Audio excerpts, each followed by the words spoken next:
Assalamu alaikum wa rahmatullahi wa barakatuh. Everybody, before I get into this, I want to make sure that I'm audible because nobody in the backstage could hear me. So, okay, so it seems like can you guys hear me? Just anybody's give me a yes.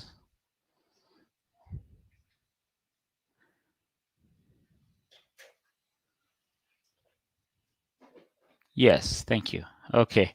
Assalamu alaikum, everybody. So yeah, we're waiting for Yusuf. Apologies for that delay. It's been a difficult day for the two of us, and we're the only two joining the stream today. Brother Sharif might be joining later, and we have possibly Brother Hatim coming on as well. So yeah, so today we're talking about Pascal's wager, right? And it's basically a pragmatic argument for the existence of God. Many of you guys are aware of Pascal's wager. It doesn't have a very good reputation in in philosophy and in apologetics. I mean, even on the theistic side, people don't really look up to that argument as something that has any kind of merit to it. But we're going to try and see whether that's necessarily true. And maybe we can shed some new light on it. So, so basically, what's the first important thing to note is that Pascal's wager is not it's more of a pragmatic argument that relies on decision theory for not for the existence of God, but for the that basically tries to reach the conclusion that given certain considerations, we ought to choose to wager on the existence of God and believe in Him or commit to Him. Which different arguments have different formulations and different conclusions. So, so the gist of it is really that it relies on decision theory, and it tells us that, all things considered, the best thing to do really is to wager or bet, as they put it, on the existence of God. That might not sound like really appropriate language from a like Islamic or theological point of view, but this is really for the agnostic or the atheist, or maybe even the theist or the Muslim who is having like severe doubts and is like on the verge of leaving Islam and doesn't really know what to do. Sorry if the baby's if the baby's making too much noise.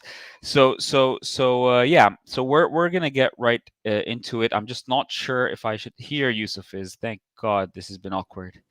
Okay. Assalamu alaikum, Yusuf. Finally. Assalamu alaikum. So Alaikum sorry, bro. It's okay. Story of our lives, bro. Yeah, happens all the time. You sleep with the kid. You want to put the kid to sleep. You end up falling asleep before them. Bro, I've had Yeah. a nightmare thought. So I've Yeah, that's fine. So I was just telling the brothers here, but 1 second, because I'm bringing Hatim on as well. Sorry, give me a second. I'll tell everyone about my weekend. So Yeah, go ahead. so Saturday I was up at 3 a.m. because I fell asleep putting my daughter to bed at 8 p.m. So I had a full night's sleep, alhamdulillah. But obviously I was up at 3, and then I went to London, and then I wanted to go bed at 9:30, but then somehow I ended up on a live stream and then I was with everyone till like 2:30 in the morning. So I was up for like nearly 24 hours. And then I went to sleep, and I woke up for Fajr 4 hours later today. So I was up at 6:30. I had 4 hours sleep after being awake for nearly 24 hours. And I've just come back from London now. And then literally the second I got back, I had to put my daughter to sleep and get a bath and that. And then now here we are. So I am Wow.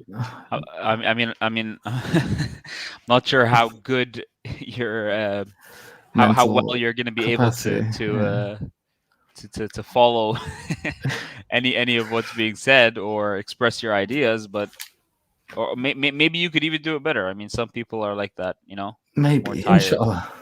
Inshallah. Okay, Inshallah. so So, I was just giving the brothers like a very brief intro, right, okay. on Pascal's wager and how it's more of an argument that relies on like practical reason as opposed to like theoretical reason.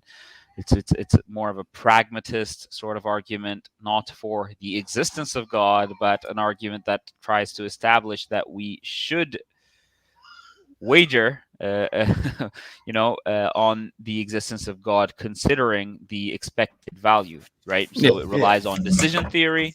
Decision theory is basically a theory that we use in our everyday lives, and yeah, it's a very well developed theory as well formally, that basically tells you how to make decisions based on expected value in situations where something might not be clear. What decision should you make and why? And that's really the foundation of the argument. So before we get into it, Yusuf, do you have anything to say in the beginning? yes. Go for it, bro. So for me, I like Pascal's wager. I think it's a good argument, and I think that it, in and of itself, like we said, it's not a proof for God on its own. That's not what it is at all. But it works well in tandem with lots of other arguments, and so what it does is it adds another weight onto the scale of reasons to be a theist. Now, obviously, there are people who don't agree, and there are atheists who have made videos saying that they don't agree. But obviously, we're going to try and go over it a little bit today. But yeah, like I say, personally, I think it can be effective, especially if people are very disenfranchised with life as an atheist as well. It's like, if you're already sort of feeling very run down about, just for example, that you sort of overcome with thoughts or feelings of nihilism, and life feels worthless and pointless, and you're sort of sick of going in circles with the same kind of patterns, like you go drinking and chasing and doing this and doing that, and you're not really getting any joy out of it anymore. It feels unfulfilling, because it's also underpinned by these notions. Oh, mashallah, look who we got here, special guest. Assalamu alaikum. Everyone, it's the real Hatim. Special It's the guest. real Hatim. I wasn't planning on joining, but Abdul looked desperate. So Yeah, man, I really needed you to save me there.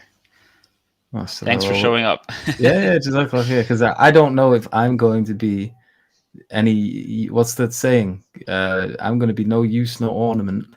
Is that the saying? Doesn't even sound like a proper saying. No. You're essential, Yusuf. Don't. Okay. Don't worry. You will be needed. Inshallah. But what was I saying? I'll give you a chance. You were talking about ornaments. Yeah, something about ornaments. Yeah.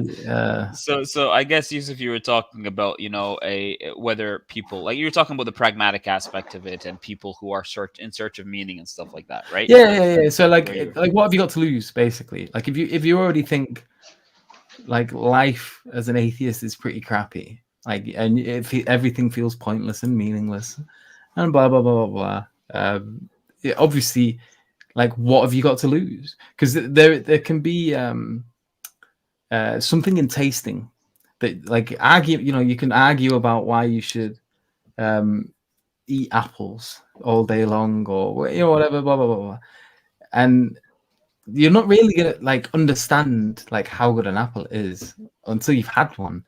And so there's the pragmatic case of like, well, what have you got to lose, really? Like, if you try it and it works and it improves your life, there's also an argument here to say, well, that there can be an expression of the wisdom within such a system, and the wisdom expressing itself in the experience of living life as such. For example, praying, fasting, doing dhikr, showing appreciation, being hopeful. All of these things when they have a positive effect on your life, that can reveal the wisdom of these particular things themselves, which you can be blind to. And obviously, like I said before, in and of itself, on its own, it's not a complete proof for God, but at least you can begin to sort of open your heart to certain truths or to certain possibilities through that experience, which you wouldn't do if you just refuse to even engage in these type of ideas. And Pascal's wager can be a means by which you can sort of move towards that. Yeah, exactly. Tasting the fruits of Iman, and seeing the sweetness of it in that experience. But when you just sort of refuse to step in the possibility of it at all, then you close this world off to yourself, and by that means as well, you close the ability of experiencing any wisdom in that way of life at all. Oh, mashallah, you got a fan here, Hatim. Why can't I hear you?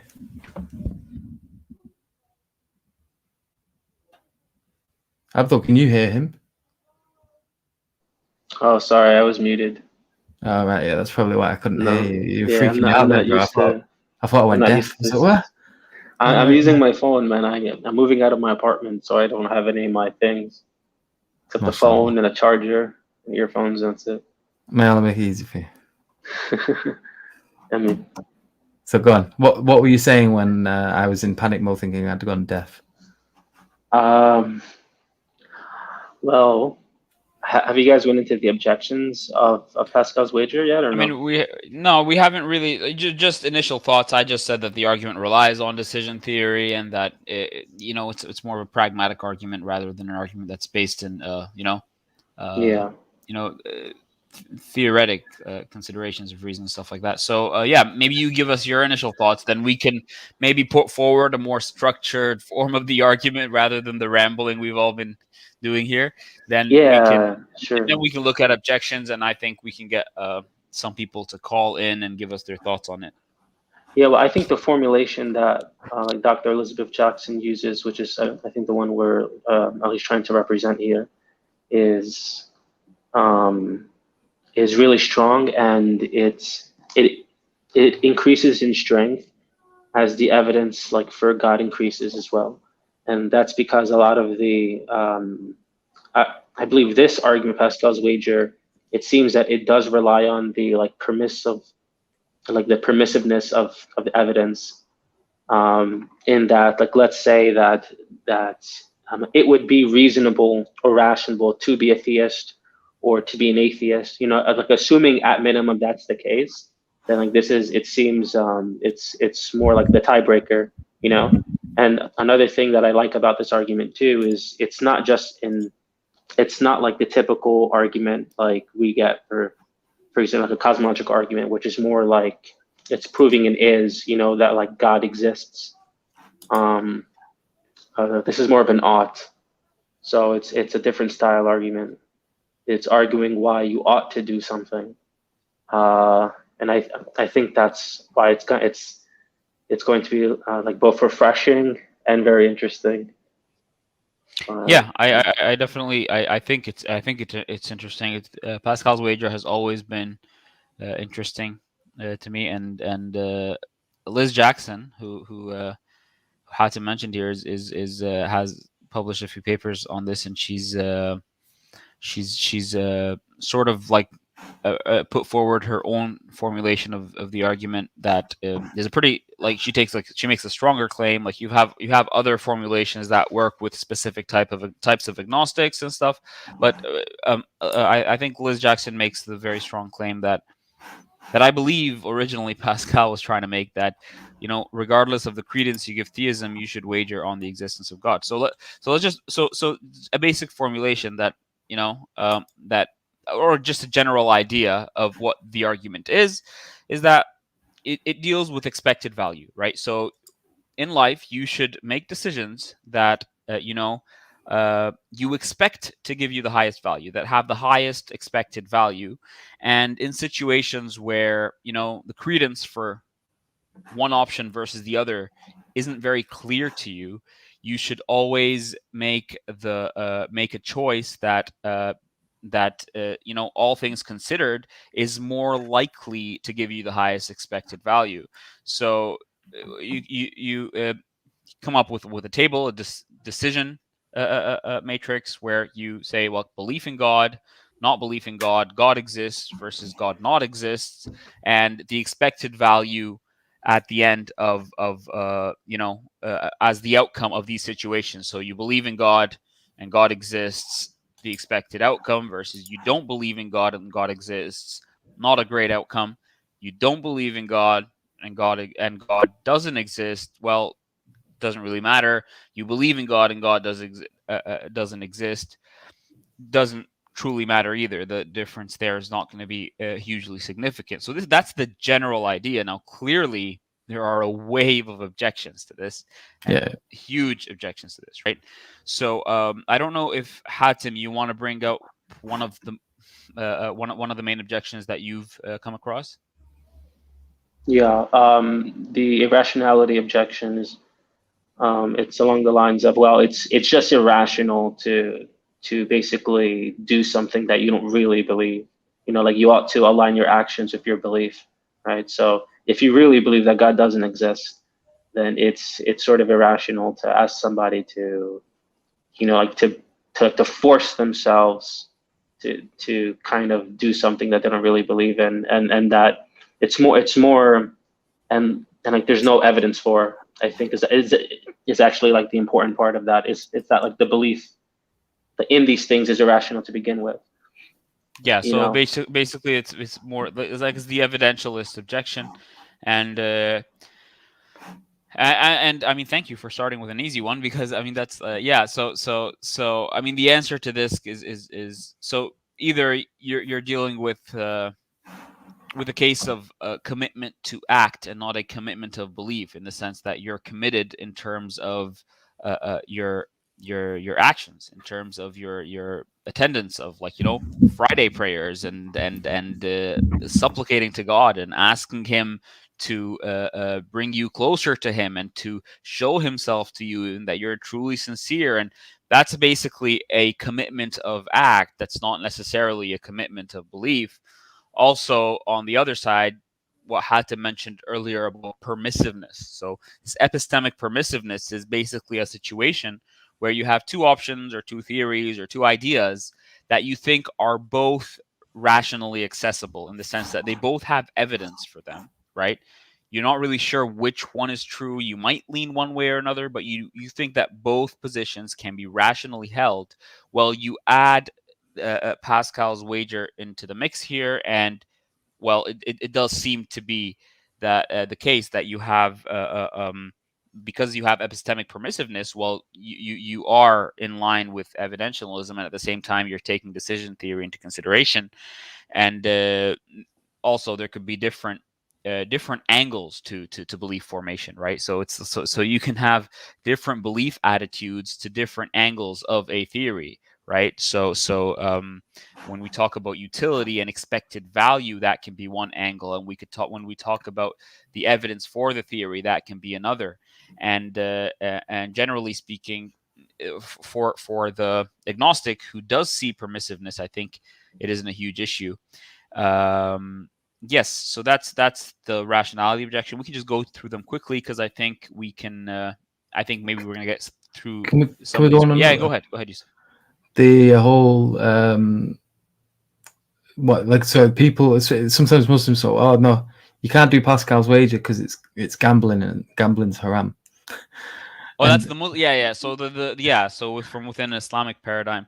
Yeah, I mean, we want to be clear that it's not like, I just want to add, like, it's not like that. So people, when they hear oh, wager, oh, haram, and they sort of make it akin to, like, the argument is to say, oh, you're just going to roll a dice and just pick whatever it comes out at the end of it. Like, if it happens to fall on Islam, then I actually haven't heard that objection. I heard a stronger one. I think there was some, like, a kind of similar objection to that being in the comments. But there's the usual that it's that, like, to not really believe in Islam and just do it is sinful. Because God's going to judge you as your intentions. But I think Abdul answered that already. That like it's kind of like I'm just imagine like an individual whose heart is hardened, right? Yeah. But he has in his mind, like I want to submit to God, and he's just gonna commit to the acts and just asks God to soften his heart. Yeah, to make the dua. But Yeah. it's definitely not equivalent to just rolling a dice. It's a case of like you said, like obviously certain people it's just not going to convince them if they're already on like hard atheist and they think that theism is completely irrational and blah blah blah blah. All right, fair enough. You're not going to like this argument. It's not for you. Sin a bit. You go do. I don't think. I mean, so it depends on which form, because some. So Liz Jackson, she tries to target that somebody who thinks that there's any non-zero probability for theism. So we'll go into that. But with the agnostic, they're not sure. They're like, it could be, it couldn't be. And with reasoning, with logic, it's not just about deductive reasoning. There is inductive reasoning. What is inductive reasoning? It's about inclining to probabilities. So you say there's a very good chance that this is probably the case. And so I'm going to hold this as the most likely answer based on, the available evidence I have, based on being pretty convinced of particular argumentation, and not just one argument in particular, but this plus this plus this plus this. Each one adds another weight to the scale here, and it drops more on this side. And the arguments in here, there may be weight on the opposite side as well. Like you may be slightly convinced that from the problem of evil, for example, or you may be slightly convinced of X, Y, Z, whatever it is, and that may add weight to the disbelieving side of the scale. But ultimately, what's the, even if it's even here, and you think, I'm not 100% sure, Pascal's wager could be something that says, well, what have you got to lose here? Like if you pick theism, Pascal was famous for saying, like, what you're gonna become a loyal friend, like you're gonna become someone who's responsible and commits themselves to duty, and understands that they've got responsibilities to their family, to their community, etc., in such a way that it's absolutely binding. Whereas obviously it's not to say that atheists can't feel a sense of duty to people at all, but it's by no means binding. You don't have to. Atheism is like they're famous for saying they don't have a doctrine. So why would they need to necessarily have duty and things like that? It's not, it's not stamped into it. So although they can be it, there's nothing that says they have to be. Whereas within theism, it's like, no, like it's a part and parcel of the theology. You have to be good to your neighbors. You have to give charity. It's part of the pillars. You have to pray. You have to be truthful. You have to do X, Y, Z. And and obviously there's the benefits in doing these things as well, how it affects your psyche in the long run and all of that kind of stuff. It's that's the thing. It's like, what has it got to lose? And Pascal is a weight on the side of theism, and obviously in conjunction with all the other things, because it's not even like you've got to make it straight away. It's not like the other objection, I guess we can bring it up now, is the Pascal's robber. But wait, after this, so Sanad here saying the objection is it is necessary to, I think so, this is from within Islamic perspective, to have certainty in your belief. Pascal's wager is imbued with skepticism. So it's very important here to note that we're not saying that this is the desired destination that we want a believer to be in. It's not the ideal state of belief. What we're saying is that for an agnostic, somebody who's on the fence, or a doubter who's about to leave the faith, this is just a step in the right direction. Just like take that step. It's better for you, and be sincere, and maybe from there you will achieve this state of belief that you're talking about, Sanat. So nobody's saying be a hypocrite, or that you don't believe, but just pretend you believe. Nobody's saying any of that. So that could that's actually the point. That can actually be a double-edged sword where, and I don't think that like the Senate is saying this, but imagine someone was like, yeah, I am sincere, and like they actually thought they were, instead of just like continuously questioning and being skeptical of their own sincerity. Like that's what we're supposed to do, so that like we don't like become arrogant and think that like we're like the perfect slaves of Allah subhanahu wa ta'ala.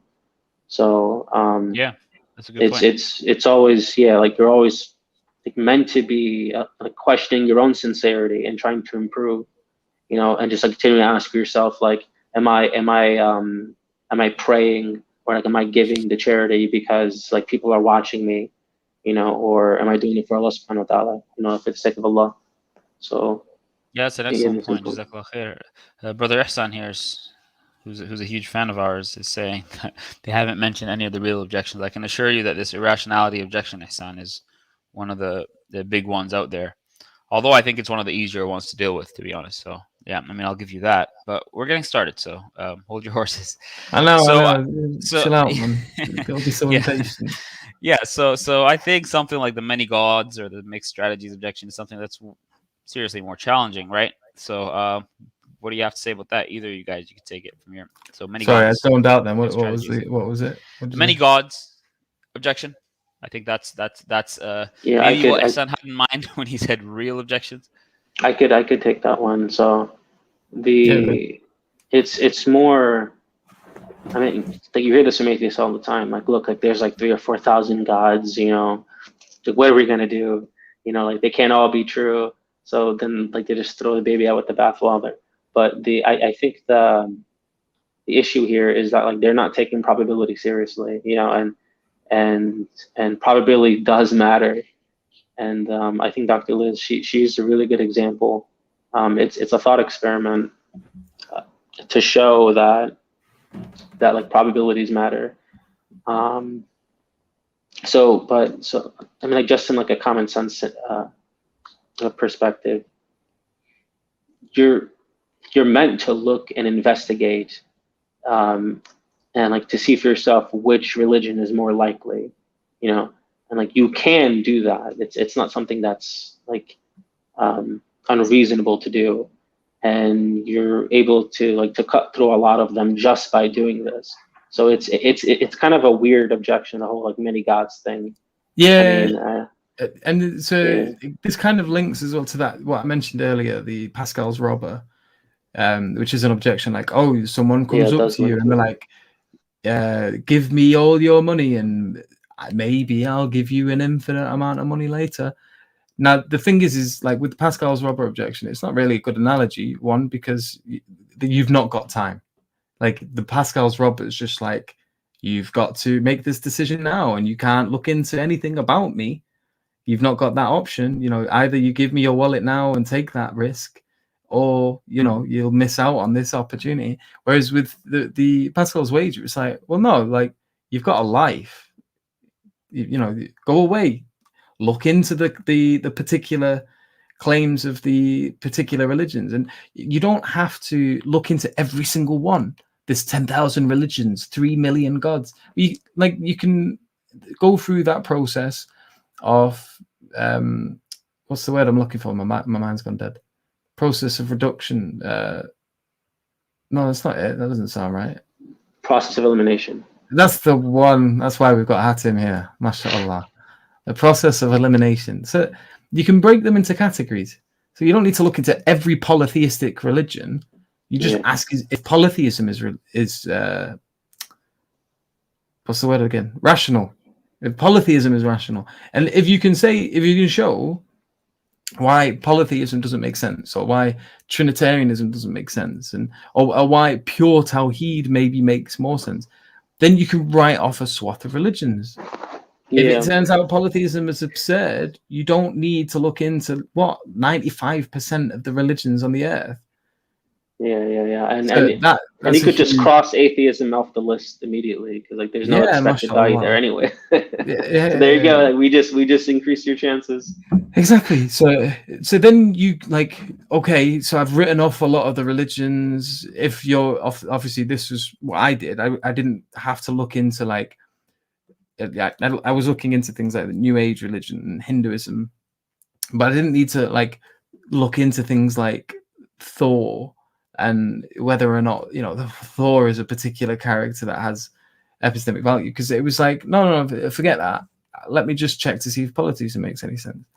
And for me, on my journey, it was like, no. For me, monotheism just makes more sense. Monotheism is just more coherent. It suffers from less problems than other forms of, the God belief where there's multiplicity in that. And so it was like, all right, well, what monotheistic religions are there? And you can go through this like in much less time than it would take to have to look into every single one.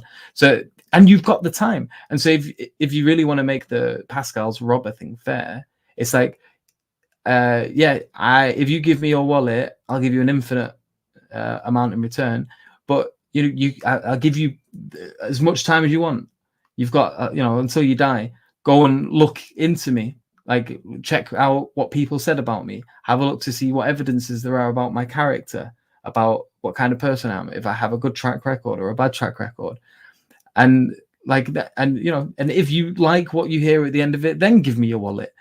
So it's a very reasonable robber. It's like he's giving you the opportunity to really look into him as a person, and then maybe come back later and here's my address. Like, come hunt me down and give me that if you feel like it in 10 years time, and then you'll get XYZ. So yeah, and Brother Muslim there, the comment he just put up there is very important as well. That about leading a happy life, theism, and well-being. I think there's a lot of empirical evidence that would point to the direction that theism does lead to a happier, more fulfilled life from many angles. Of course, there are exceptions to that, but I mean, there is empirical evidence. There are empirical studies that show this. I actually have some of them listed somewhere, so Yeah. I can pull them up. But Abdullah, do you? Yeah. I mean, do you really have to convince them? I mean, aren't the atheists the ones that say like you just believe in religion because it makes you feel good? I mean, it's like exactly. okay, But exactly. But at the same time, I think a lot of atheists disbelieve. I think the psychological factor really goes both ways. I mean, maybe you don't want to commit, right? Maybe the idea of the existence of God and this ultimate accountability is just scary. So the psychological factor, I think it goes both ways. But I think we can say that there is considerable empirical evidence that shows that there is very significant utility for religion in this life, and it does lead to happiness and well-being, even higher life expectancy and many things. So I can pull out some of those studies. But one of the most interesting things about the many gods objections, I think to be honest, I think it's a good objection in the sense that well, I mean, at least considering the fact that it just makes you really think, because when you're dealing with infinities, right? The general idea here is that if there is a non-zero, right? If there is a non-zero probability for the existence of God, or for the truth of something that would lead to this infinite utility, then well, you should really take that seriously and adopt it. And I guess the move here is to say, well, if you're talking about non-zero probabilities, then well, hey, I mean, me, flipping a coin and the coin landing on heads, leading me to infinite happiness or infinite utility is something that you have to say, at least the probability of that from an epistemic perspective, it's like there's no logical impossibility there. It's not a logical contradiction. So there is a non-zero probability. So I mean, I guess that would be the reasoning. That would be the move they'd want to make, in the sense that the credence we assign to belief in God is similar to that which you assign to the probability of doing something completely silly and irrelevant, leading you to infinite happiness. So so I think that is an interesting objection, and first of all, I mean, there's what Hatim said. So what Hatim said was basically that probabilities matter, and the way Dr. Liz Jackson puts it is that, well, if you have two doors, one of which has a probability of 90%, it's likely, it has a 90% likelihood to lead you to an infinite happiness or a huge amount of money. Another one, but it has to be infinite. And the other one has a 0.0001% chance of leading you to an infinite amount of money. Well, if you do the math there and you multiply the finite, probability by the infinite outcome, then so I mean, infinity has this property of absorption where they'd just both be the same. So what the objector would say basically is that, well, if we're taking the math seriously, those two should be the same. Really, they should be the same. If we're not, then Pascal's wager fails because in the same way, I'm going to say, hey, choose the one with like the 90% credence, right, or likelihood. Well, the atheist is going to say that, well, there is a likelihood for something completely trivial and insignificant and seemingly silly to lead you to infinite happiness as well. So if you're taking the math seriously and the credences seriously, then we should really respect this property of absorption and just completely dissolve the whole argument altogether.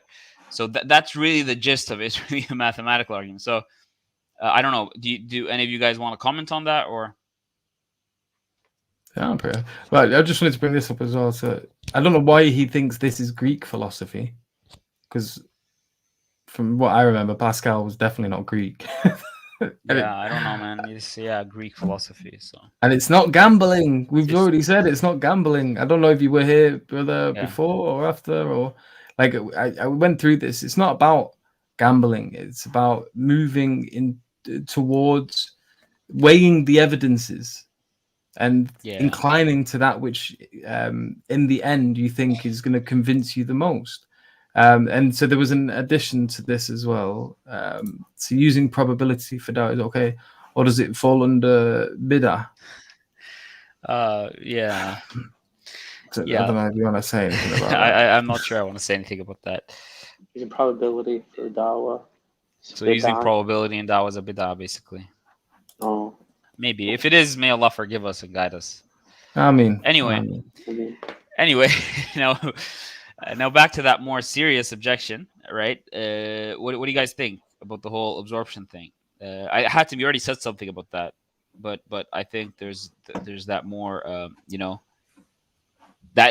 mean, I think the way I just expressed it is that really, if you're taking the math seriously and you're taking the numbers seriously, and the whole argument is founded on the idea that even if it is a very, very low non-zero probability of likelihood for the idea of God's existence to be true, then you should wager on that. If you're taking the math seriously there, why don't you just apply it across the board and just everything collapses? Yeah, well, I mean, if you're treating infinity like a number, which I don't think you should, then yeah, that's true. But I think what Dr. Liz does, at least in her papers, is that they offer, so they offer, like they would use limits or like tending towards infinity, so that way you could still, so that way like the expected values could still make sense. So that's just one solution, but I mean, it's not obvious that, like for example, in the example you gave, where like you have a 99 or like 90% probability of infinite happiness versus 10%. I mean, who in the right mind would go for the 10%? Because maths and probabilities, it's an absurd thing to think. But yeah, I mean, like, so it's more like you're not meant to treat infinities like a number, and you can think of. She gives some other thought experiments. Like imagine there was you're in this heaven or something where like every day it's like the happiness level that you have is like, let's say like you're getting an A on your report card or something for school, right? And then like there's another heaven where every day the happiness level is like the best day of your life, where I don't know, like maybe like you jumped out of a plane. I don't know, like you went to like the Six Flags or something. I don't know if you guys have Six Flags in the UK, sorry, but like a carnival or like, but so like just like a really exciting day, you know, and like these days, like they tend towards infinity, both of them. You'd imagine that like one of them would have more value because in each individual day, there's more happiness there, you know, so to speak. So that it's not entirely obvious that like we should treat infinities like we would numbers. So yeah. I don't think I've got the Yeah. brain to talk about Yeah. infinities at the moment. Yeah. So I I think the whole limits approach is very reasonable. It was actually proposed by a philosopher who's specialized in like probability and decision theory.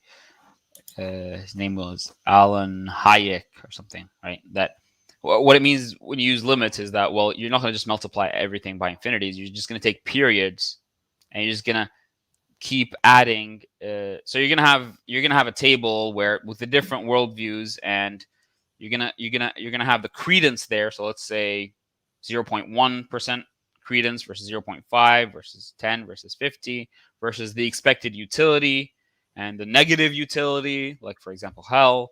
So all that stuff, and then in the last column where Dr. Liz Jackson does this in her paper, Salvaging Pascal's Wager, which is a very good paper. You guys should read it.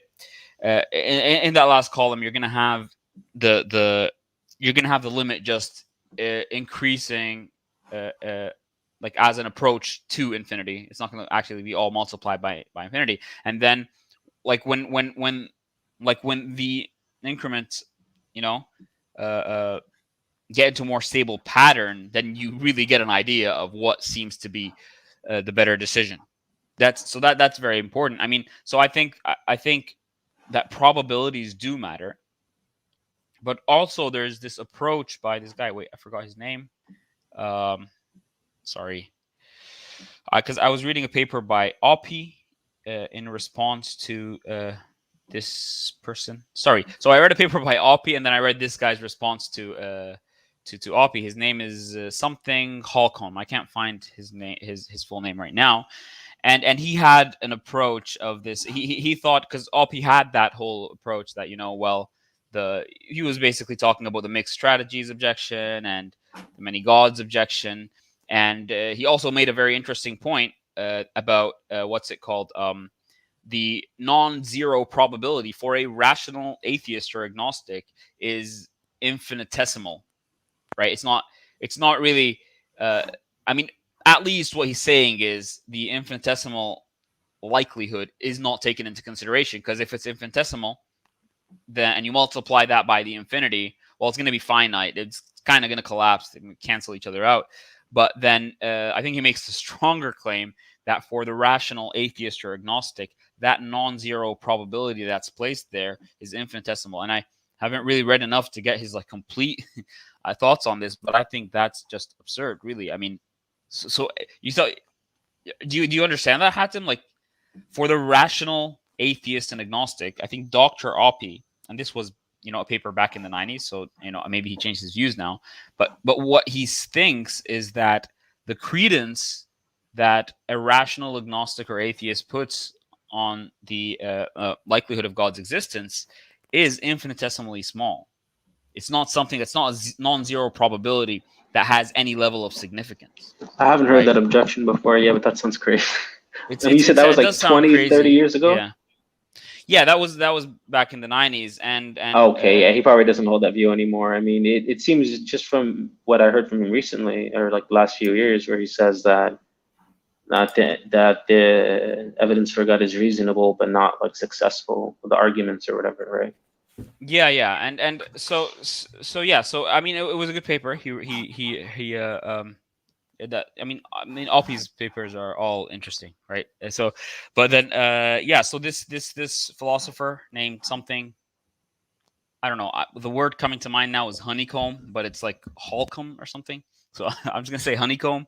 He responded by by saying that he made many critiques of Oppie's position, even though he was critiquing Pascal's wager itself. Like he was saying it doesn't work, but for different reasons. However, what he was saying about this whole critique about the many gods and the mixed strategies objection is that it really doesn't take. What it does is that it sort of merges these logicist, if that's how it's pronounced, and practical approaches to reason. So he's saying that basically Pascal's wager is a pragmatic argument for the existence of God.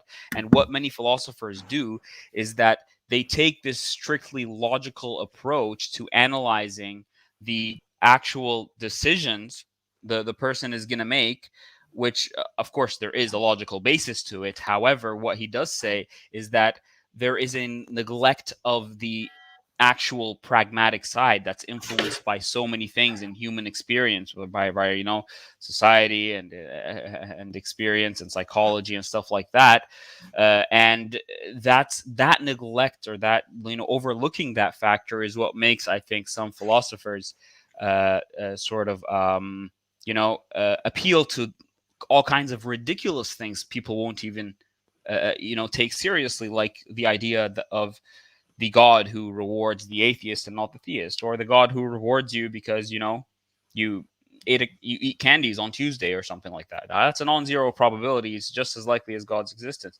And Oppie would come back and say something like well, for the atheist, that's really what it is. But then I would seriously disagree. We can expand on that later. Maybe we bring in some of the guests here.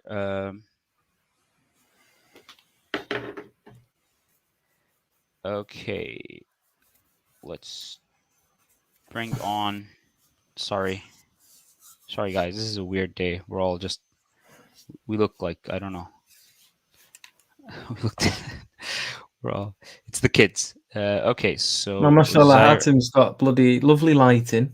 Yeah, Hatim's the only one that looks. No offense, Yusuf. We both look like a mess because of the kids. I have no offense taken, bro. I do look in an absolute state. It's because Hatim's away from the kids. I know, but it's not just that. It's like the contrast with how fresh Hatim looks. Yeah, mashallah. And yeah. You should play the streams more often, bro.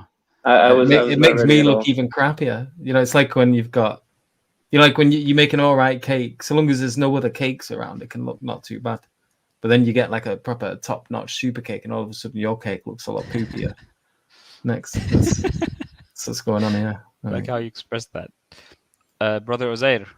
Assalamu alaikum. Wa alaikum salam wa rahmatullah. Yeah, so I'm guessing the idea behind this argument is that we're not discussing the evidences for a specific position, right? We can do as well, because remember it's being held in conjunction with other things.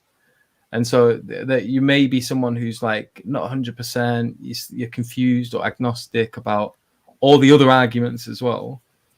But at least this one you can understand. Like, at least this one you can get your head around. Yeah, but the evidence really matters. And I'm not sure if you heard what Hatim said earlier, because the evidence matters. The point is, when we were giving the example of the two doors and the 99% versus 0.1%, that's basically the credence that we would assign to, the likelihood of a religion being true. Of course, it's extreme, just to get the point across.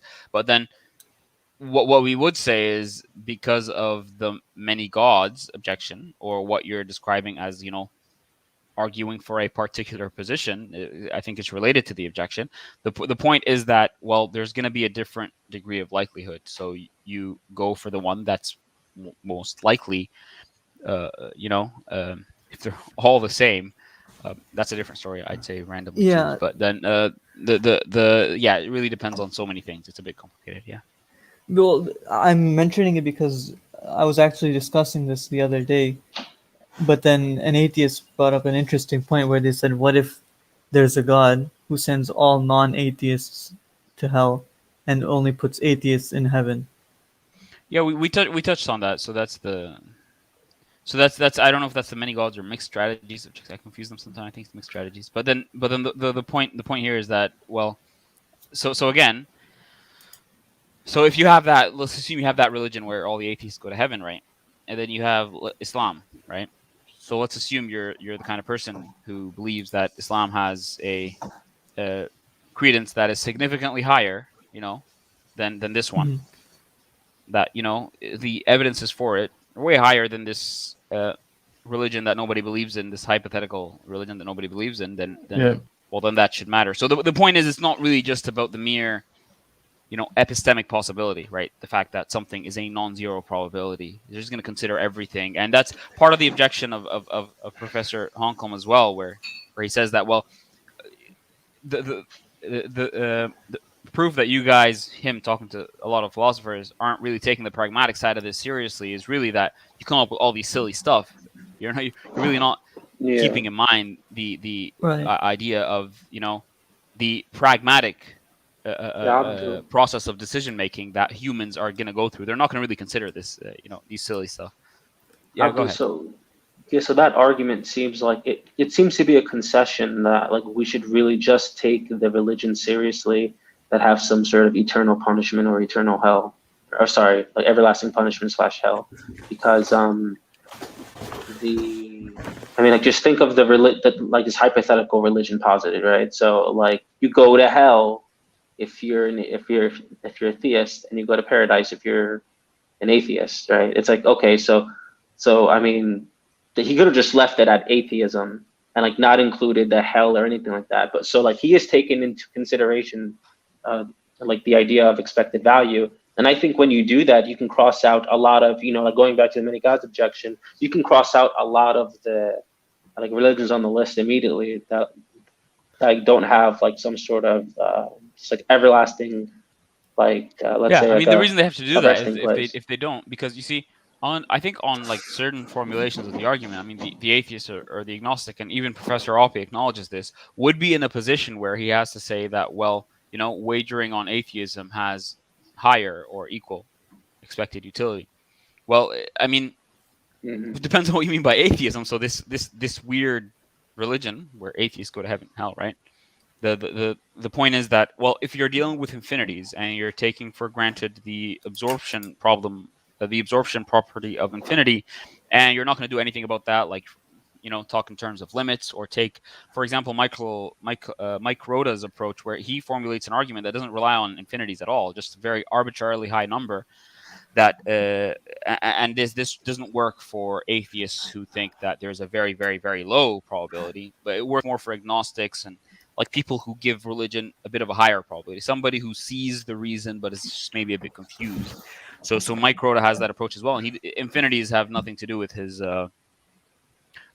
formulation of Pascal's wager, and it works, and he bases it on action as well, not belief. So action that can lead to belief. But then, yeah, the idea is that infinities have to come into the picture, because that's really the point of the objection. That, well, you can have different views, all of which would have a say in this idea of like infinite utility or infinite negative utility. So they have to be taken seriously. Yeah, exactly. I was just about to say that. Like, it's like there's no point in taking them seriously unless there's that the infinite like reward or punishment. Exactly. Yeah. I see what you're saying, and that's really, yeah, that goes back. I don't know if you remember me saying, the idea of like when we're talking about the problem of infinite or eternal hell, right? And I think, yeah, three of us were on a call when Yusuf, you did that whole. I wish you could recreate it. He doesn't mind doing it live. When I was saying that, imagine like, so we're thinking of the afterlife as like this eternal resting place. I think generally human psychology, I mean, don't quote me on this, I'll have to look into it, but generally the way we look at the afterlife and this ultimate accountability is not really a place where, oh guys, you're gonna suffer for like 10 years or 100 years. Oh, years. I remember. Like, I was like, it seems like the next life is this resting place that of it. But in order for it to really carry its true weight of like how serious it is this place where, like, okay, that's where you're going to be, and that's it. And then Yusuf, I don't. You will suffer minor inconvenience for a certain amount of time. You may have an itch that you cannot scratch on the end of your nose. An eternal itch. Yeah. An eternal itch. Yeah, I mean, imagine that was the warning. Really, I mean, of Yeah, course, you would be like, it could be more "What?" severe than that, but you get the idea. So yeah, I think Hatim, that's a good point. That the infinities do matter and they're very significant, and that's why they're Also, brought into the picture with this hypothetical atheist religion.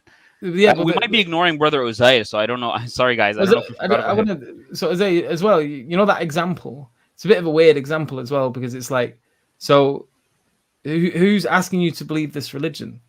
It's not the atheist, Right. Well, I think what the because point the atheist is saying no, there isn't a God. But in that example, it's like there is a God that only I think what rewards they were the trying to atheist. say is like if we're gonna go solely based on like pragmatics and we're not gonna consider the epistemic probabilities, then No, we still are. We still are. Right. How's that pragmatic though? I mean, Yeah, I know. it's So pragmatic. It here's still where needs it to be a would work, Uzair. coherency as well. Yeah. Like, Here's where it would work, Uzair. So if for the agnostic or the atheist, the likelihood or the credence he assigns to this hypothetical non-existent religion where all Right. atheists go to hell and all theists go to heaven, if the credence he assigns to it is exactly the same or more than any of, like, let's say the Abrahamic faiths, and whatever evidence they have, then yeah, that might work.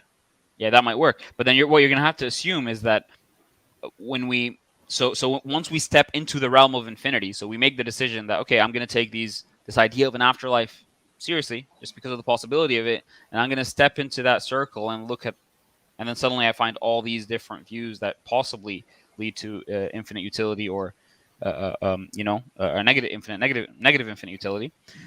Then once you do that, what you'd have to say is that in comparing all of these views, they're all exactly the same. I can't prefer one over the other, even by like a very low percentage.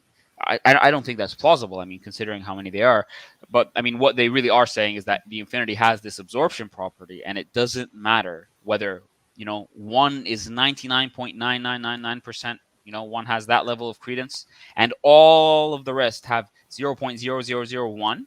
It doesn't matter because the infinity just absorbs them all. Mhm. And that's mathematically sound, but it's pragmatically silly.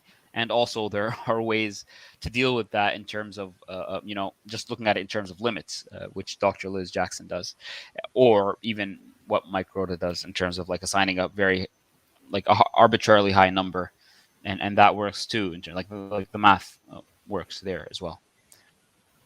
Yeah, okay. I would honestly think, Uzair, that this would really mostly be suitable for my position, like for the kind of agnostic who's like, I don't know, but I think the kind of agnostic who does see the permissiveness of both sides and who does see that this might be true. For me, that's what would work. I think for somebody who thinks that the probability is that low, to be honest, I just think that's straight up irrational. So I don't see them really taking this argument seriously because of their inability to take all the other arguments for theism seriously. But yeah, I guess that would be it. If you have anything else to say, you can say it, and then we can move on, inshallah, to the next guest.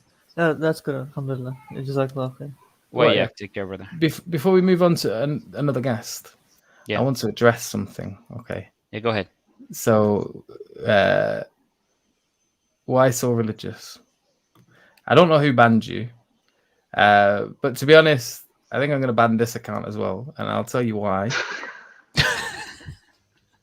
I'll tell you why. Because you're really annoying. I'm just going to put it bluntly. Yeah. You lower the quality of the podcast. We really don't mind having non-believers on. We've got plenty of them that come on all the time. It's not that we don't mind. We want non-believers. Yeah, that's the whole point. Yeah, We're inviting them on, and we're going to have them. But you are insufferable, mate. You're insufferable. And I'm going to bring up your last comment just to kind of prove the point here.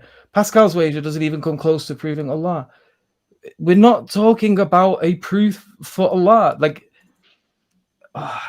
no, and the second part of that also use one religion against the other, and it shows there's only personal belief. So I mean, this like so.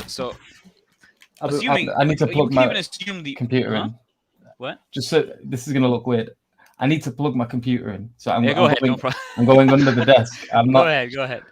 It's like this argument, this comment really just makes me feel like you're not listening. So I mean, maybe the objection works, but at least instead of restating the objection that we already responded to, just maybe state the response and then respond to that.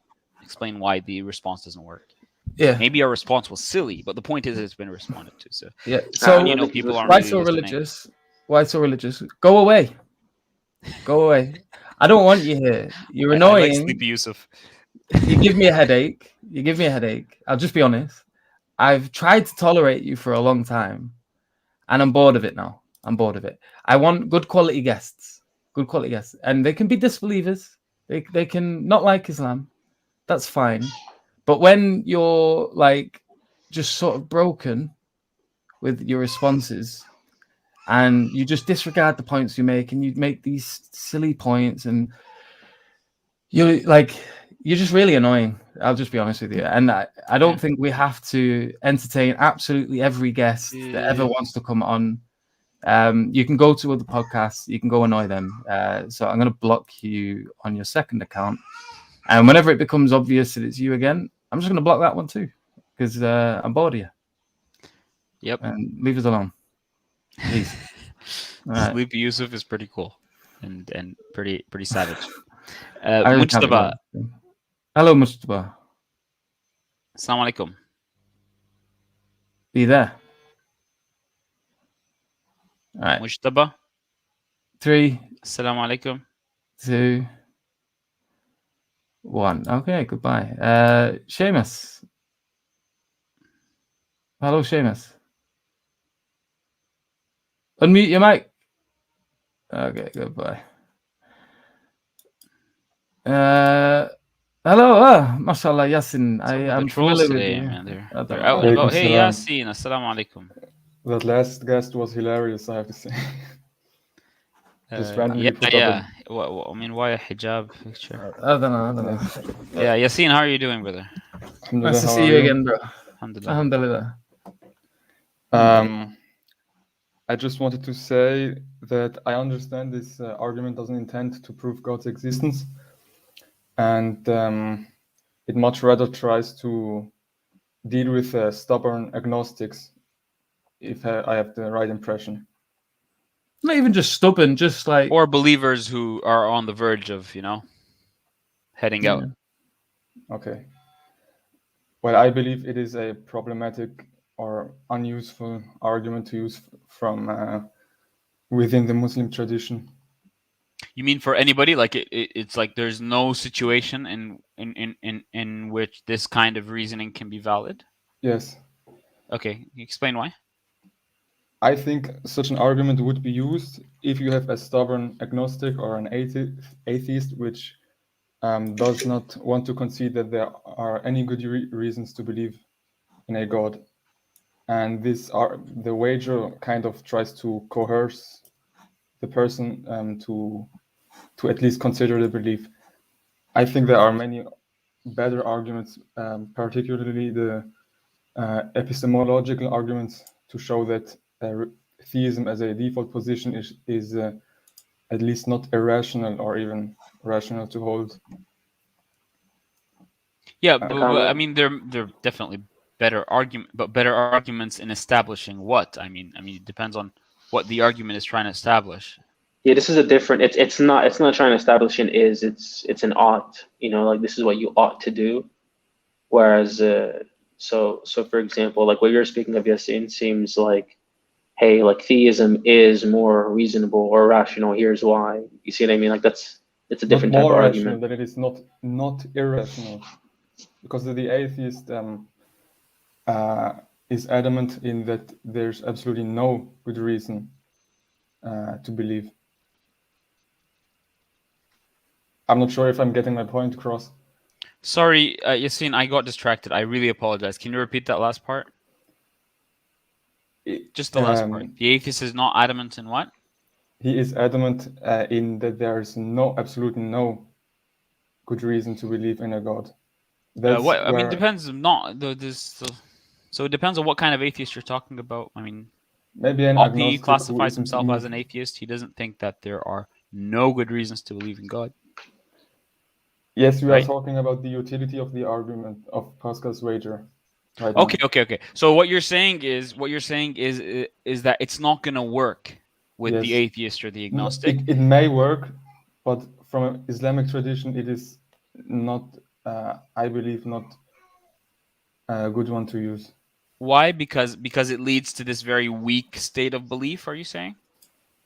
Not necessarily. Well, yes, it ties into that because most people agree that in matters of iman, taqlid is haram, and also What's the when taqlid being done here? they believe in a god, Well, in the existence of a god. what's the but what's the taqlid? I don't know if maybe I'm misunderstanding how you're using that word. I mean, Well, taqlid means blindly follow. It's maybe yeah, but we're not. not asking anybody to blindly follow anything. Well, yes, but it is a belief that is not genuine. But again, we're not asking anybody to not genuinely believe something. First of all, so there's also this discussion. It ties into this objection. Thank you for bringing it up because we didn't bring up this objection. It's called the impossibility objection, right? So there's this thing in philosophy called doxastic voluntarism, right? There's the idea. Well, it's the question of whether we can choose our beliefs. It's just a fancy way of saying whether we choosing beliefs versus doxastic involuntarism, where you really can't choose your beliefs. It just they're just zapped into your head through your experiences or whatever.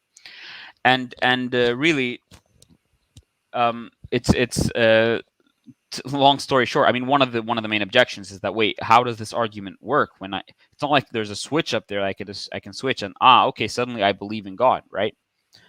But then there are a few ways to deal with this. One of the ways we mentioned earlier, which is it's not really an argument that tells you to, hey, believe. It's an argument that tells you to actually commit with your acts, with your actions, and with the way you live your life. And maybe through that, will you try to be sincere and sincerely ask God, guide me. Maybe through that, you will attain that belief that you're talking about, which is not just a fake belief. Or on the other side, which I think is not very different from what I said right now when I'm thinking of it, now that I'm thinking of it, is that there's a position in the middle called indirect doxastic voluntarism, where you can indirectly control some beliefs. So again, Dr. Liz Jackson speaks about this, and she says something like, well, I can't make you believe that 1 + 1 = 3, right? There's no way. So there you have no choice.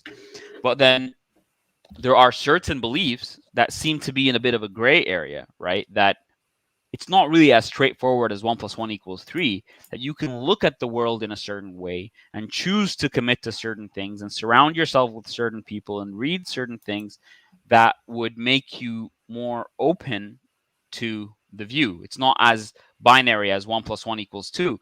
So, and again, it's not doing it in like a dishonest way, because you see permissiveness in there. You see that it's epistemically permissive, as in there is rational ground for it, and there is utility. There is utility in the sense that okay, it's the better choice to make to actually commit to this because it's rational and there's utility. But then maybe you're talking about the atheist who sees no permissiveness in the sense that it's completely irrational. Yeah, no, I wouldn't use this argument. I would just I use. think you'd have much more of a case there, because that's what I said before you came on. That honestly, that's the kind of agnostic I'd use it with. As for that atheist, I still think you can make a case. So it's not gonna. So you're gonna lose the permissiveness, right? So the atheist doesn't see the rationale. But what you're basically telling him is that he's at a certain point in his life, like as Yusuf mentioned earlier when he talked about like being depressed and reaching a dead end in your life and stuff like that. And it doesn't have to be that, but again, it's just a good analogy where you just need to make a decision that okay, just the fact that there is a possibility means I'm going to take this seriously, right? Just the fact that there is a small possibility, right? I can be so rationally grounded and certain in my atheism, but at the end of the day, what does that really mean for a lot of atheists who are like seriously skeptical about even what we could know about the world? So just that small epistemic possibility, right? Just that small. I'm going to take it seriously. I'm going to step into the realm of this infinite utility and see what I can take seriously in this world. I'm going to commit my life not to like Allah right now and believing. I'm going to commit my life to taking this question seriously and finding the most reasonable position. and I'm going to be sincere in doing that. That's what. There's nothing wrong or dishonest about that. I mean, you're just acting based. You're just acting based on what you think has the highest expected utility. Well, yes, I wasn't necessarily claiming dishonesty. Maybe I misunderstood the application of the argument. But yeah, so the argument, again, what I told you is it depends. So the argument isn't really it's not trying to zap the belief into your head that, okay, just believe, move on. That's not what anyone is trying to do. Yeah.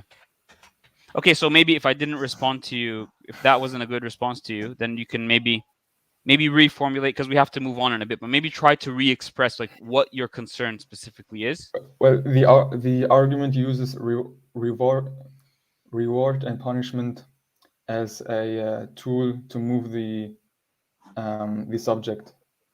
Well, Allah does. And Allah says, وَنُخَوِّفُهُمْ. well, obviously we believe that, but all the supplementary arguments that we use for God's existence maybe lead you to deism. And the argument of Pascal's wager presupposes, I believe, that the existence of an afterlife is possible if and only if God exists.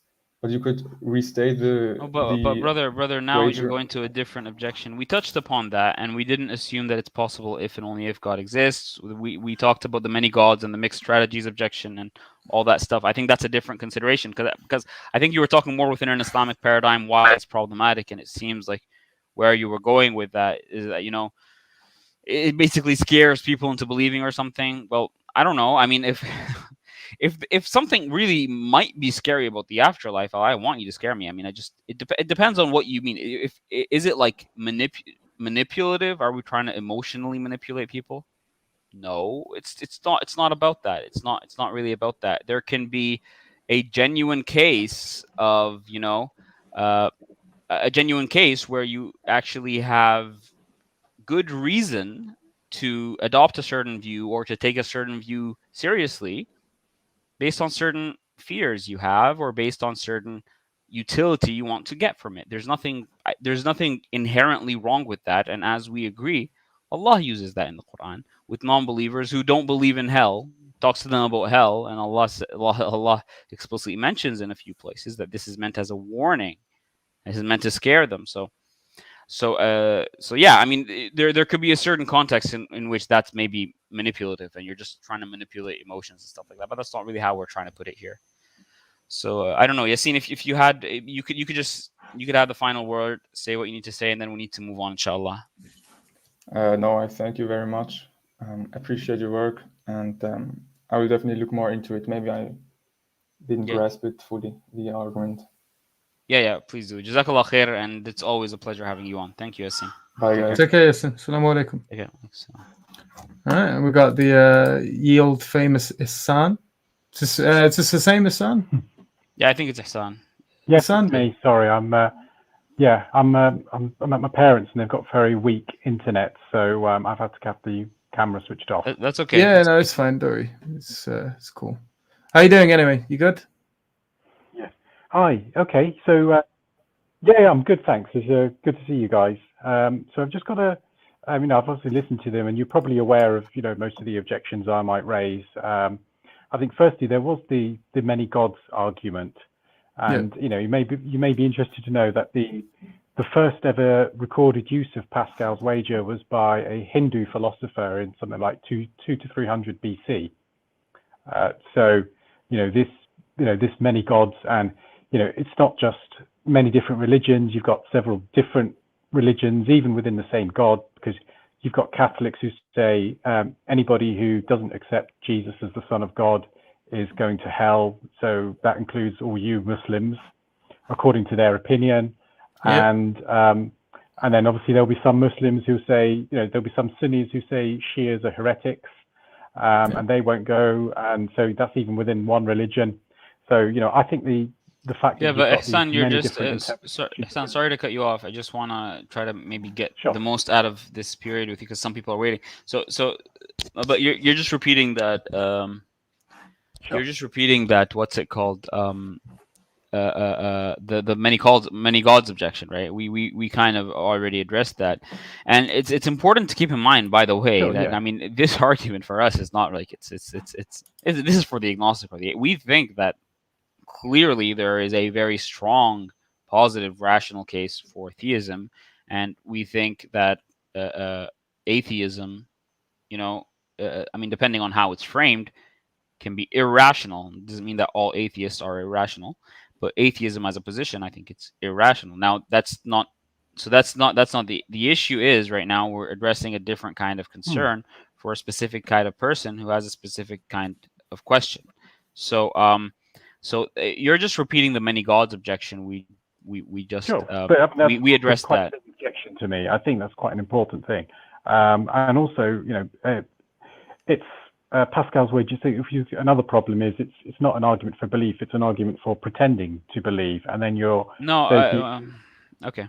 Sorry, Hassan. I assume you were listening. So at least listening. at least I mean, all so these if you points were you've listening, then I the problem is just instead of repeating objections that we've responded to, maybe mention the responses we made and explain why they're not satisfactory, because just repeating the objection itself just assumes we haven't addressed Sure, it. no, I have. I've heard. I know you've mentioned them, and I've listened to what you said. And you said there's some utility in doing the actions because it might lead you to be more religious, and that's that's one way to look at it. But I think that belief has costs as well, because even if you did go through the motions of acting like you're religious and you believe in it, then there is still harm. So if you don't believe in it and you're forcing yourself to carry through the actions, there are risks, there are consequences. The fasting, you may cause you some health problems. You go on Hajj, you might get in a Hajj stampede or something like that. And but you could say that way. So, but if you're gonna, first of all, with the fasting, it's not compulsory if it's ever going to cause harm to you. That's one thing. And it could actually be said to be haram if it's going to put your life in detriment. So fast, you're not allowed to. So that's one thing. Secondly, with regards to the stampeding thing, like you could make that argument about crossing the road. If you cross the road, there's a possibility that a car might run you over, so that that could be detrimental to your health. So you shouldn't really cross roads. And we're talking about like very rare things that occur. Very like. The chances are really, really low of something like that happening. So why would you allow that to influence you to not become a Muslim? Because there's a tiny possibility that if you go on Hajj, you might get sampled. Well, there'll be other things. So depending on your personal viewpoint, you may view many things in the Quran as immoral. There's the scientific inaccuracy. So although you guys are convinced of it, so it's not an issue. But for somebody who's on the borderline, who's thinking of leaving, or even some agnostic, it would be it could be quite a strain to pretend to believe in it. So that's that's another problem. And I tend to follow the atheist wager, which basically goes, live a good life, and if there is a benevolent God, then he will look kindly on that. And if you don't, if you live a good life and the God is unhappy that you've worshipped it, then that's not a benevolent God. But so Ihsan, I mean, that last thing you said, I think I can take that a bit seriously. I heard so it stuck out because it actually made sense. So what you said was that given certain considerations, science in the Quran, moral aspects or whatever, there could be a very like a comprehensive, rational case for why these positions are completely irrational, right? So it's like you couldn't get yourself to even begin to start. So it's basically the idea that you wouldn't ever really be committing, because you're not really ever going to consider that the possibility, the epistemic possibility of this being true is worth considering at all in any case, right? So that would apply to the so I think that's a good objection. But then I think that would apply to the whole infinitesimally small probability that was raised earlier that I mentioned from Oppie, where he says that, well, for him all, but I think it's just to put it more modestly, some atheists have that very like an infinitesimally small percentage of credence placed on theism. It's not something that would cancel out the infinity. In that case, okay, fine. I mean, I don't think Yeah. I don't think the So argument you're would apply. personally, if you have this one, you only one life, and you can't convince yourself of it, it'll cause you a lot of distress. And there is this, of course, you go back to the many gods, which you say you mentioned. But then the one other issue is, surely if you've got this omnipotent, knows everything God, isn't that God going to see through your dishonesty and pretending? No, because again, it's not about pretending. It's about being open to the possibility and trying it out to see what happens, to see if it does help to convince in making the choice to step in that possibility. So it's not like I disbelieve, but I'm going to pretend that I believe. It's not. That's not the argument at all. And if you're going to and the distress on its own doesn't really matter, Ihsan. I think it's the distress plus the idea that like there's practically a 0% chance of this being true. Fine. I mean, why are you going to give yourself the trouble? But I think the distress on its own is not really. So if you put like a 10 or 20 or 30% likelihood for this to be true, then I don't think the distress is a huge issue considering everything else we've said. So it's significant. 20 to 30%? Is it going to be tiny? Because you just said you go That's back. not tiny. Even No. within religions, you've got these multiple paths, and you've got different religions with the same God, and then you've got multiple gods, and so so you would have to do some work. You would have to do some work to assess the probabilities. Yeah. Right. So we're not saying we're not saying okay, accept Pascal's wager and then roll a dice. Like, it's not the case that like we just want you to be Muslim now that you've been convinced of Pascal's wager. Not that you have been convinced of it, but if you were to say, okay, maybe you've got a point with Pascal's wager. So why should I just become Muslim though? It's like, well, this is the thing. So if you've at least become convinced that Pascal's wager is going to be something that motivates you, well, that question is valid then. Well, which religion? Exactly. So now weigh up which one is going to be the most likely. We're telling you to continue that train of thought in exploring them. And it's like we mentioned with the Pascal's robber. It's not like you've just got to make your decision right this second. It's just a case of exploring the evidences, try to be charitable. Like, for example, you mentioned the scientific miracles thing. Like, there are other ways of approaching that particular. Yeah, so there's other ways of approaching that. Obviously, we don't agree that they are scientific inaccuracies. So there's a multi-layered approach. Hamza's currently writing his master's on that subject as well, and how there's certain ways of understanding this thing, that it wasn't a book of science, but it was a book of signs.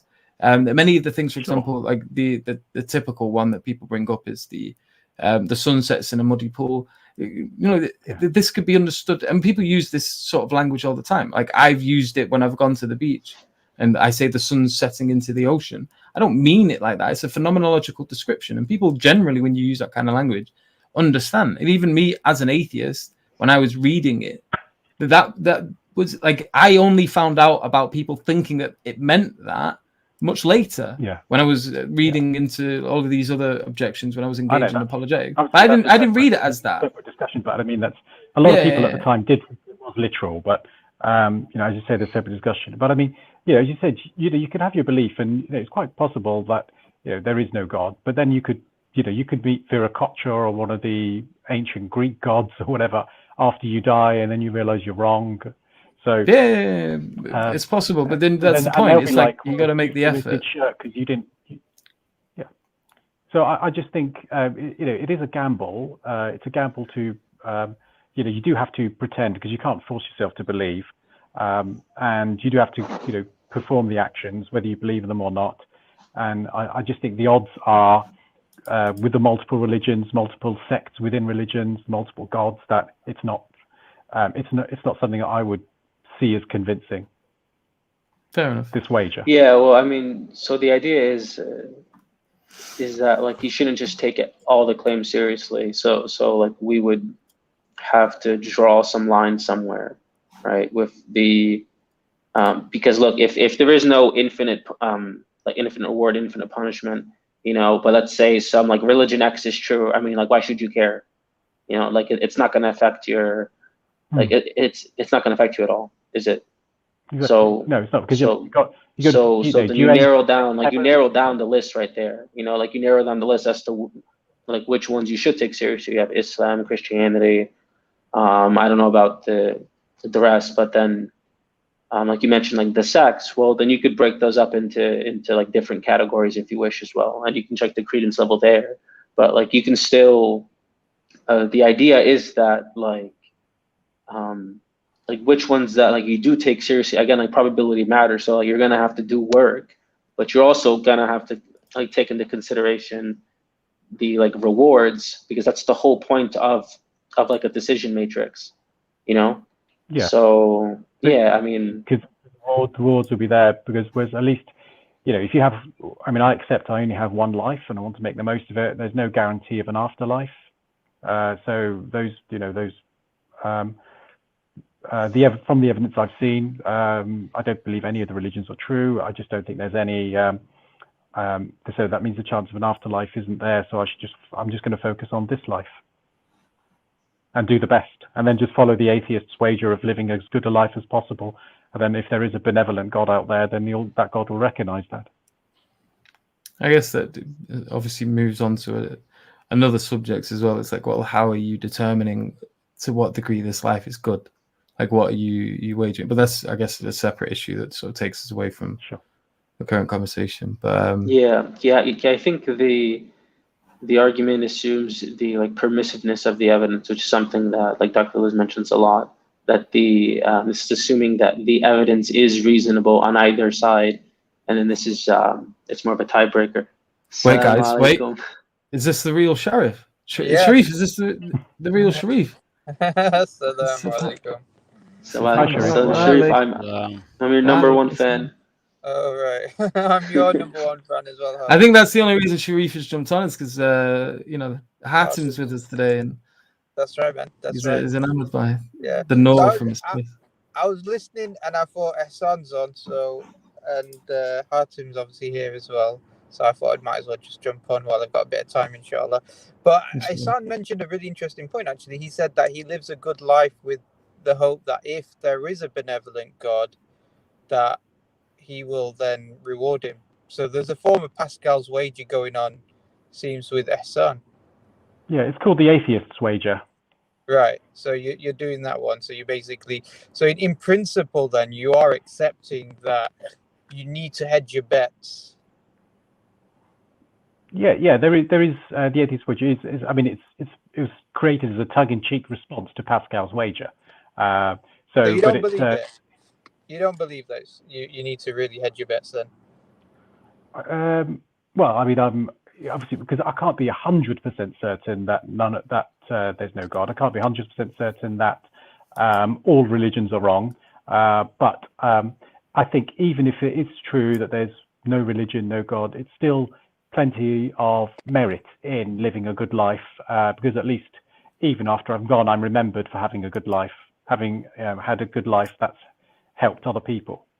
Right. Okay. So it's not, you're not really hedging your bets then. You're not really interested in that. You just want to be remembered of being a good person, even though it benefits you nothing. Whatever happens, whether there is an afterlife or not, there are benefits to me in this life and others in this life for living a good life, and there are also benefits for other people after I'm gone if I've done good. Right. Okay. Although that only limits. I don't think we had this discussion when we had the nihilism discussion. We kind of touched on it. Yeah. Yeah. So basically saying ultimately that's worthless anyway.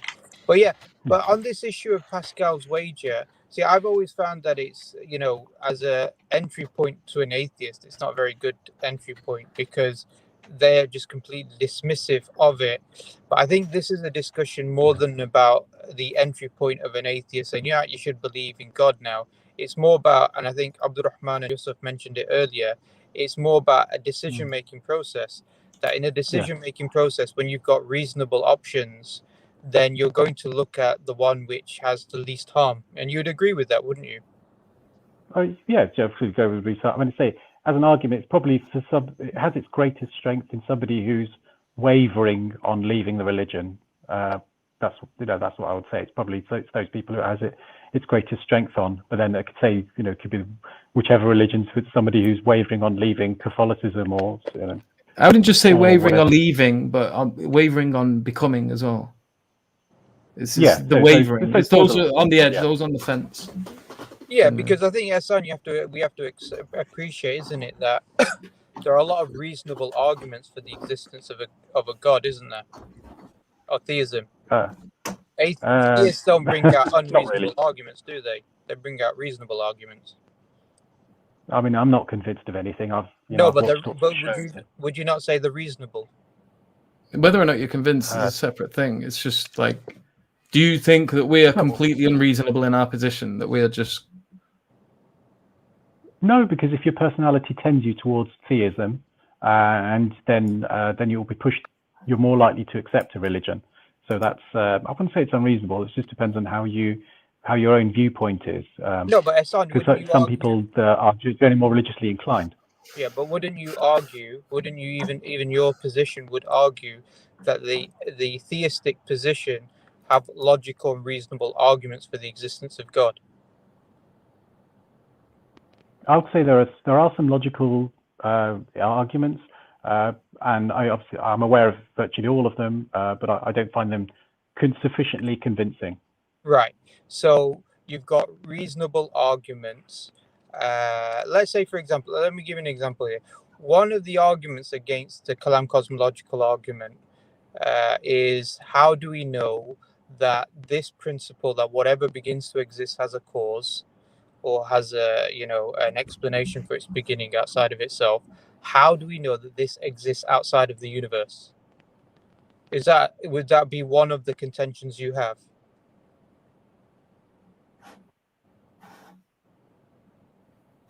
Hassan?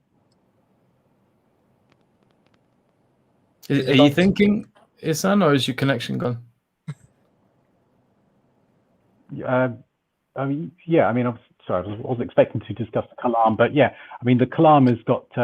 The Kalam has its conclusion that the universe has a cause. That's it. It doesn't have any other any place to go after that. I know you had your other discussions. I've watched your previous shows, but the reason why I'm talking about the Kalam is I'm not talking about the Kalam because now we're just talking about a different subject matter. I just wanted to demonstrate a particular point in regards to this particular stream, which is related to the Kalam and related to one of the contentions. One of the contentions is that some atheists bring up is, well, how do I know that whatever begins to exist has a cause? That principle exists outside of the universe or before the universe begins. How do I know it holds true? Yeah. I mean, it's an argument that says that the universe has a cause, and the Kalam, it's used by people of many different religions as well. There's some very famous Christian apologists who use it as well. So it's called Kalam, so it's Arabic. But anyway, that's the origin. It's the same principle. Yeah, sorry, I'm not. My point is not. I'm not arguing per se about whether the principle, whether the particular argument works or not, or is it used by other people. All I'm saying is that would you accept that one of the main contentions against the argument is that the first premise, whatever begins to exist has a cause, that some people say cannot be extended outside of this universe? Can be extended outside of the universe. Not necessarily, because you've got. I mean, there are theories. I'm not a cosmologist, but there are theories of the multiverse. There are various other cosmological arguments based on people's knowledge of the cosmos and experiments. So, and so also, you believe whatever begins to exist has a cause. No, whether it's in this universe or outside. Necessarily say that. What's that? I wouldn't necessarily say that. It's Okay, possible so you wouldn't something may have necessarily. existed forever. Time and energy may have existed forever. But no.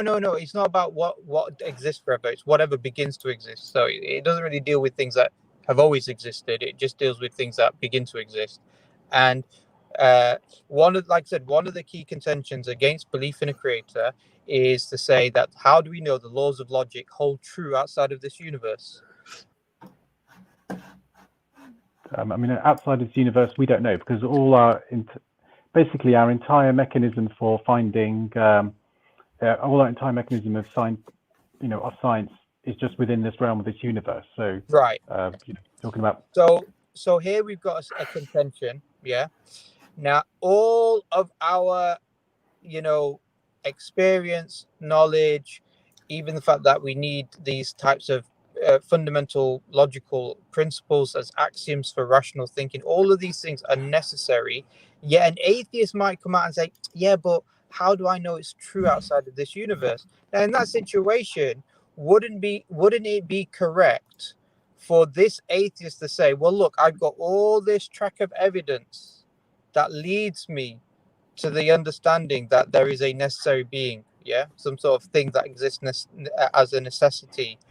And, even if I've got this 0.001% whatever chance or probability or, doubt, that really is not substantial for me to say, well, I'm going to reject belief in God because I don't know if logic holds outside of the universe. Because now I'm going to use a decision-making process like Pascal's wager.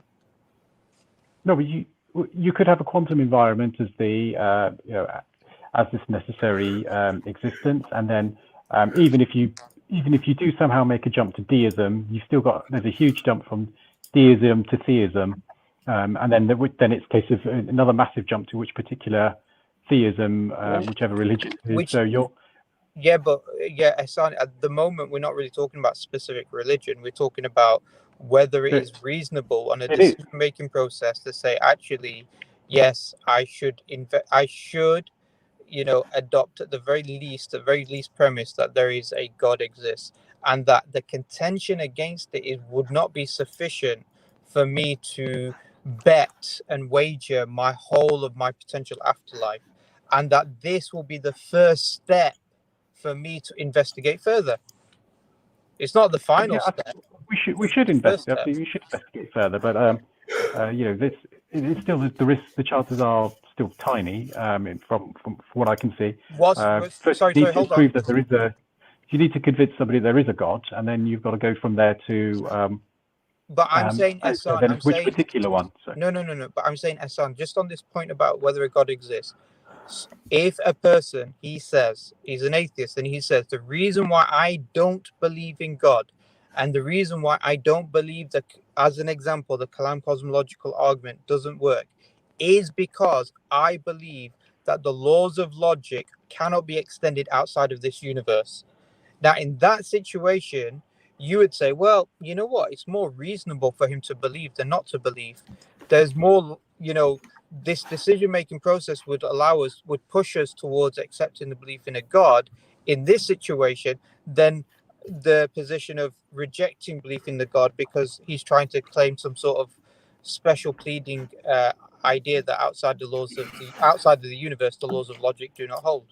In that situation, if he only had that as the only argument, Hassan, you would say it'd be more reasonable for him to believe in God as opposed to reject, wouldn't you?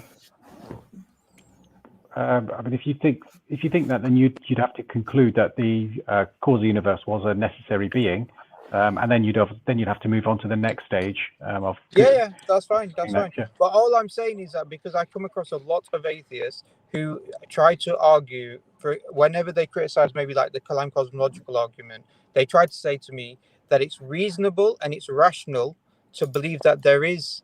That your argument leads to the belief in a creator, but I just can't accept it because how do I know the laws of logic extend beyond the universe? Now, in that situation, you would say their decision-making process should side with belief in God rather than holding on to this atheism, because really that contention is not sufficiently warranted for us to then reject belief in God on that particular point, on that particular principle. Well, I've been listening to that. What I would say is, I don't think that the Kalam is sufficiently strong to point to any God, or all it says is that the universe has a cause, and then you can try and extrapolate from that into whether it's what type of first cause it is. And I know you've said, and you may be trying to lead towards it being a God, but I'm not entirely convinced that the necessary thing, if there is such a thing, is a conscious agent. No, but I'm sorry. I'm trying to reduce the point down. I'm not trying to say, oh, somebody might turn around and argue this, somebody might argue that against the Kalam cosmological argument. I'm saying, if he accepts all the lines of the reasoning, all the way up to a conscious God, or conscious necessary being, but his only criticism would be that, how can we extend the laws of logic beyond this universe? To outside of this universe, that if that was his only contention, that wouldn't be sufficiently warranted, would it? If he's accepted every argument, he's accepted every single principle in the chain of reasoning that leads back to a necessary being with a will. Okay, I'm not convinced, but let's say somebody is convinced by that, then they'd be more likely to believe that God is the creator, yes. No, but then he says, no, but I'm not going to believe because I don't think we can extend the laws of logic outside of this universe. Okay. Because I'm trying to think for somebody else now, because that's not what I would believe. But I see your point. Right. Okay. Cool. So I think that's where Pascal's wager and these types of decision-making processes operate. It operates where you look at somebody's contention. The person might think in his own mind that he has a reasonable contention, but when you think about it within the grander schemes of a decision-making process, you would say, actually, no, that wouldn't be the process that we'd make. For example, there are cases where people have suffered from severe side effects for the AstraZeneca COVID vaccine, haven't they, Ehsan? You've been a doctor, you'd know about this. There are people who've had side effects, yeah. Yeah, and some of them quite severe. Some of them been hospitalized. Some of them have even had blood clots in their lungs and things like that. Yeah. Yeah, that has happened. Yeah. Now, as a Pascal's wager on this, what would your thought process be? Well, for a start, it's clear cut. We know COVID is real. We know the vaccines are real. Yeah. So, what this means is that the matrices are much smaller because the variables are known. The unknown variables are much smaller in number, much fewer in number. So, on that basis, the decision tree is for having the vaccine. Right, because the consequence, the harms and the probability of suffering from harms with regards to COVID disease is greater than infection than it is regards to the potential side effects. You might have a 1 in a million or 1 in 100,000 adverse reaction from the COVID vaccine, but you would have maybe a 0.9% potential fatality with regards to COVID infection. Yeah. So in that situation, you would make a decision. Yeah. So I think the stream here today is not to say that this is the argument for belief in God or even belief in Islam, but rather that this is an overarching way of judging arguments. Yeah. Would I be right, Abdulrahman? Yeah. So it's about it's more of a pragmatic argument. It's not. Yeah. So it's what we should do. Yeah. It's a pragmatic argument where you take the weight of evidence. Yeah. And when you take the weight of evidence and then you're using this as an overarching, sort of pragmatic methodology, then you would say, actually, with that, we have a strong weight of evidence for belief in a creator that outweighs atheism by a lot. People might turn around and say, you're not necessarily, 100%, in your mind because the person's coming from non-Islam to Islam, so he's not tasted the fruit. It's not absurd. So Sharif, so it's not really just about the weight of evidence. It's also about like the atheist position. So if the argument is successful, I mean, whichever form, I mean, you could think about the one that addresses only the agnostic who assigns like let's say a 50% credence to religion, or the one who thinks there is just a not very low non-zero probability. If any of these arguments is successful, forget about the evidence for theism. It just makes the decision of being an atheist or staying as an atheist irrational. I think that's the point of it, and I think that's pretty straightforward. I mean, that's what the argument tries to establish. That regardless of these considerations, if you take, the expected utility into consideration, then just that on its own, the idea of it makes staying as an atheist or an agnostic irrational. Yeah. Are you guys able to hear me? Okay, we can agree. Yeah, we agree to disagree. It's why the argument's been on for hundreds of years. So it's why they've been on for hundreds of years, Ihsan? I mean, why Pascal's wager has been discussed for many hundreds of years, because it all boils down to, if you believe in the first place, then there's utility in Pascal's wager. If you disbelieve and you want to focus more on this life that you'll get, the only life you're guaranteed to have, then Pascal's wager doesn't work in that way. No, but it seems like you're saying because there's been philosophical disagreement on an issue for hundreds of years, that somehow says something about the rationality or lack thereof of one of the positions. I mean, yeah, and you're making it seem like you can't do both. You're making it seem like you can't, just like you can't like follow a religion and have an enjoyable life. I mean, remember, this is aimed at a specific kind of non-theists with specific kinds of credences assigned to theism versus, specific kinds of commitments to decision theory and how they make decisions based on expected utility and stuff like that. There are many considerations. So it's an argument that is for a specific kind of atheist. That doesn't mean that the premises can't be defended and argued for and held reasonable, but then it's just really under certain circumstances, yes, I would agree that it doesn't work. So if you assign a 0% probability for theism, then it doesn't. If you assign especially if you assign a significant non-zero probability or a high probability, then it definitely works. It definitely works. It's just a pragmatic consideration. I don't know. Even for a theist who's like leaving theism or something, assume they're confused and stuff. The problem is, for me, a lot of times what it's been is really that, like, okay, what is there in this theistic, atheistic worldview, right? Or atheistic position that is attractive.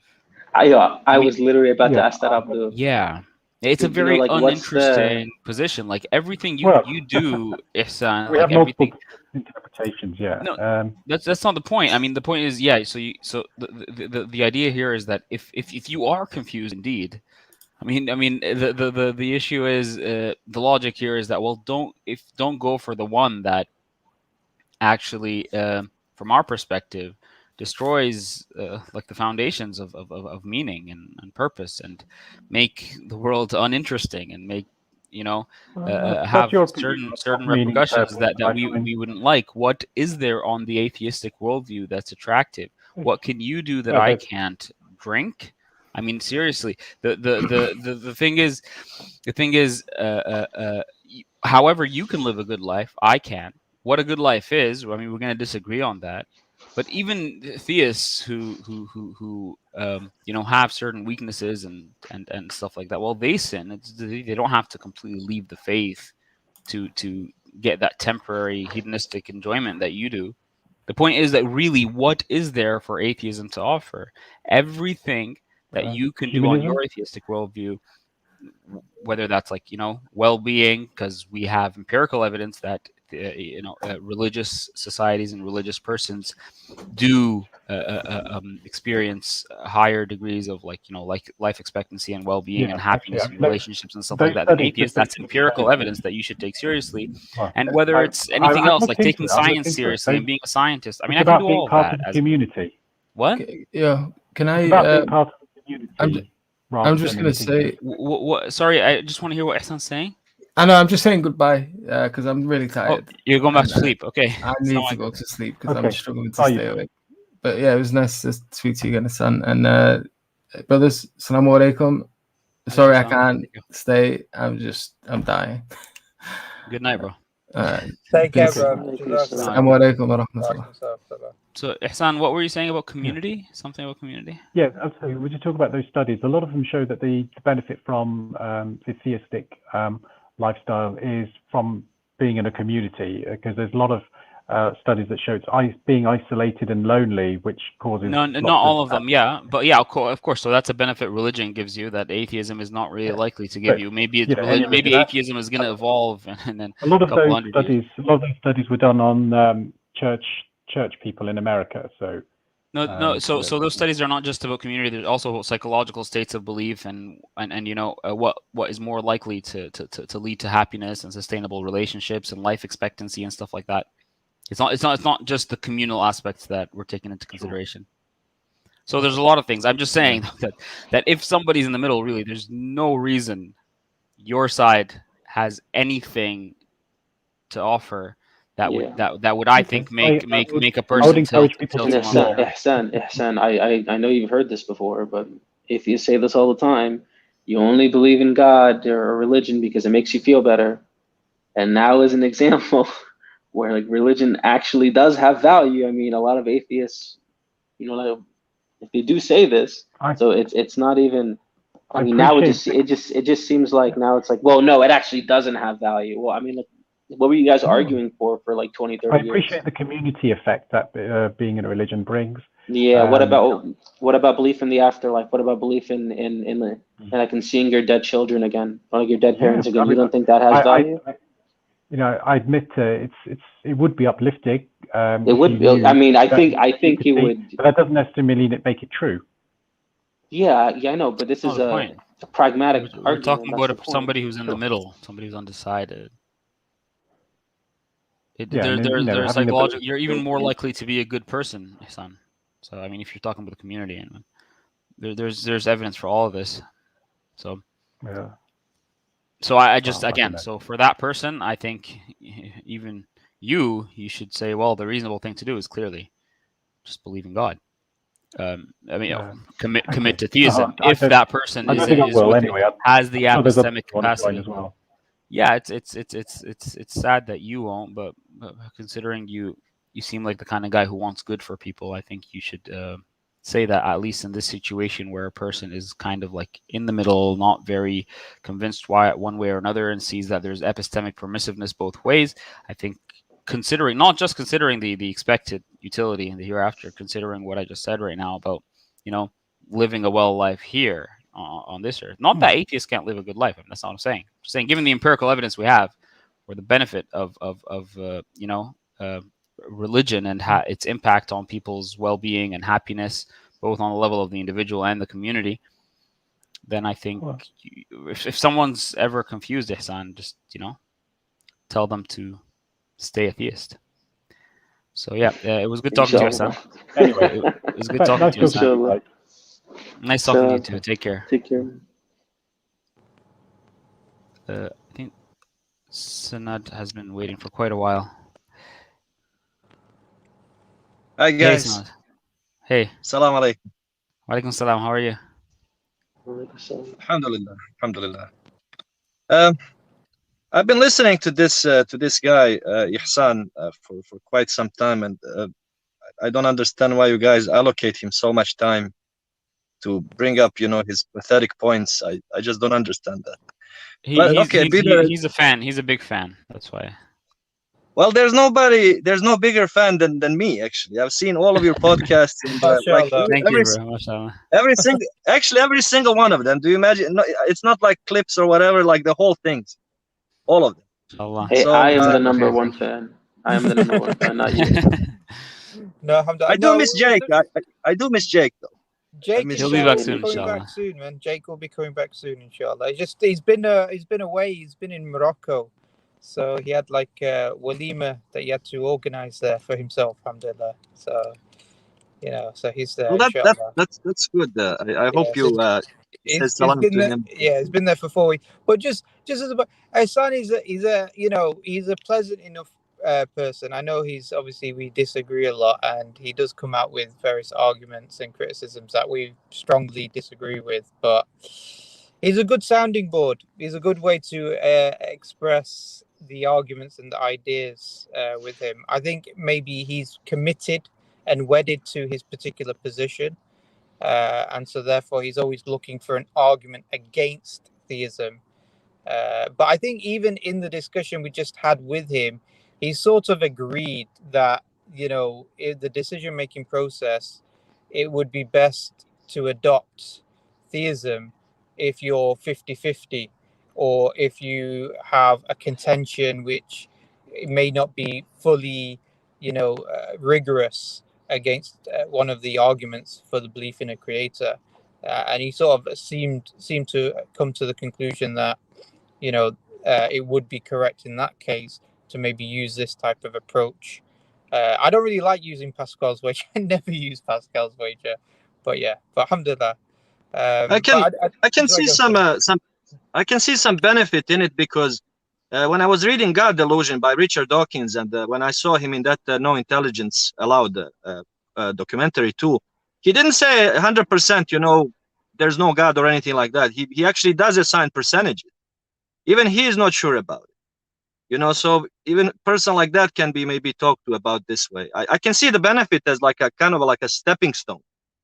I don't see it's not theologically beneficial. I mean, you know, this will be rejected by Allah subhanahu wa ta'ala completely if you base your belief just on this. Yeah, I mean, at least the wager. I mean, for me, it doesn't. For me, I wouldn't use it with everybody. I think there are people who the wager can be very beneficial for. They would have to have a certain view on religion, and what it's good for is, at least, I mean, I actually think ideally, actually, to take you to the position where I'm going to take religions seriously, and I'm going to sincerely look for the most reasonable explanation that religion has out there for the rest of my life, because this is an important question, while living your life perfectly normally and everything else. Yeah.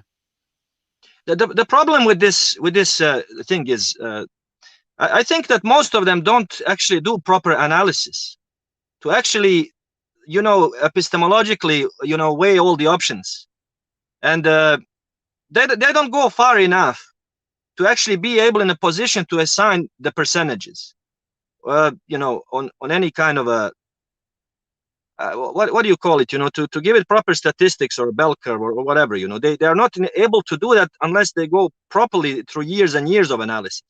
Like no, not really. It's about subjective probability. That's another important point you need to mention. So it's about the subjective probability the person assigns. Since this is a pragmatic argument, really, anyway. So it's about the subjective probability the person assigns to the position, that which one you see is more likely. You don't have to go through. But that's dependent on your prior knowledge. That's subjective probability. So in order to make a proper subjective probability, you would need to have a proper amount of information and analysis to get to the you know, more proper. I mean, the more you have, the more accurate it's going to be. The point is that in any given situation, the pragmatic thing to do is always going to depend on what you already know. I mean, so yeah, you can improve that knowledge, but you could also be in a situation where you can make the best decision possible based on what you already know. So I mean, the point of it being a subjective probability is that it's you know, it's based on the person's you know, personal view of these things and the credences they assign to the different positions. Yeah, I think what Sanad is trying to say is that atheists have never taken it seriously enough to really investigate the arguments for theism. They might come on shows like our show, but have they really taken it properly, you know, properly contemplated on the arguments? I'm not saying all atheists are like this, but they always exhibit minimal theological knowledge. They absolutely know nothing of Islamic creed. Like almost every time, you know, even Dawkins himself, they always show that they don't know anything, even the most basic claims that the religion makes. They never show that they're aware of these things. So how can they actually think about it? No, or make a decision? I agree with some atheists that is the case, definitely, which is and you know, we had Aaron Ra on our channel you know, a couple of months ago. Yeah. So that was a serious ass kicking. But what it was that it comes across as though he has already wedded himself to a view, and he's dismissed all other views while at the same time claiming I'm open for evidence. Yeah. And one of the things that we try and do in our shows, and just generally as you know, Muslims, what we try and do anyways, if we're trying to critique another person's view, we try to understand it as best as possible. We try to be in a position where we can argue his position better than maybe he could argue it. Really understand it, take it seriously, Yeah, and yeah, then exactly. critique it. Yeah. And what we would expect is maybe atheists have the same sort of position when it comes to theism or Islam in particular, but theism in general, which is that really try to understand the argument and try to really understand why people use these various arguments and evidences for the existence of creator and take it seriously, or for Islam generally and take it seriously, and then critique it. Yeah, try to really appreciate it, be in a position to steel man it, then turn around and say, okay, here's why I don't agree with it. But I think, to be honest, and obviously it's my personal opinion, is that if they were to do that, they would realize that Islam is true and become Muslim. Yeah, and I do think that with a large proportion of atheists out there, it's more of a psychological problem that That's right. they have against belief in God and belief in Islam, as opposed to really a real intellectual argument. You know, even some of the top atheist philosophers out there, I've heard some of their discussions, read some of their works, and it does come across that they just have a bias against religion. Yeah, and part of their work as atheists is to sort of substantiate their particular bias view that they have. Everyone except for Malpass, considering he's coming on our channel very soon. So That's right, Sharif. Can I please have 2 more minutes of your time, please, and then I'll be going. This is I do have a little bit of a concern about one thing. It is related to this stream, but it also is you know, kind of like its own thing. I'm worried about one thing when it comes to the argument for necessary existence, and I will tell you what my worry is. So number one, I'm absolutely convinced Allah exists, and 100%, no issue there. But I'm talking about the argument itself, which I don't need personally, but I'm just talking about analyzing of the argument. I wondered if a division to necessary being and a contingent being, I'm wondering if it's an arbitrary division. I'm worried that the objection can be like, well, why don't you consider everything to be necessary? Obviously, absolute nothingness cannot exist. So there is some existence that we have to say that it cannot fail to exist. But why don't you call the whole existence necessary? Therefore, why do you have to do arbitrary divisions?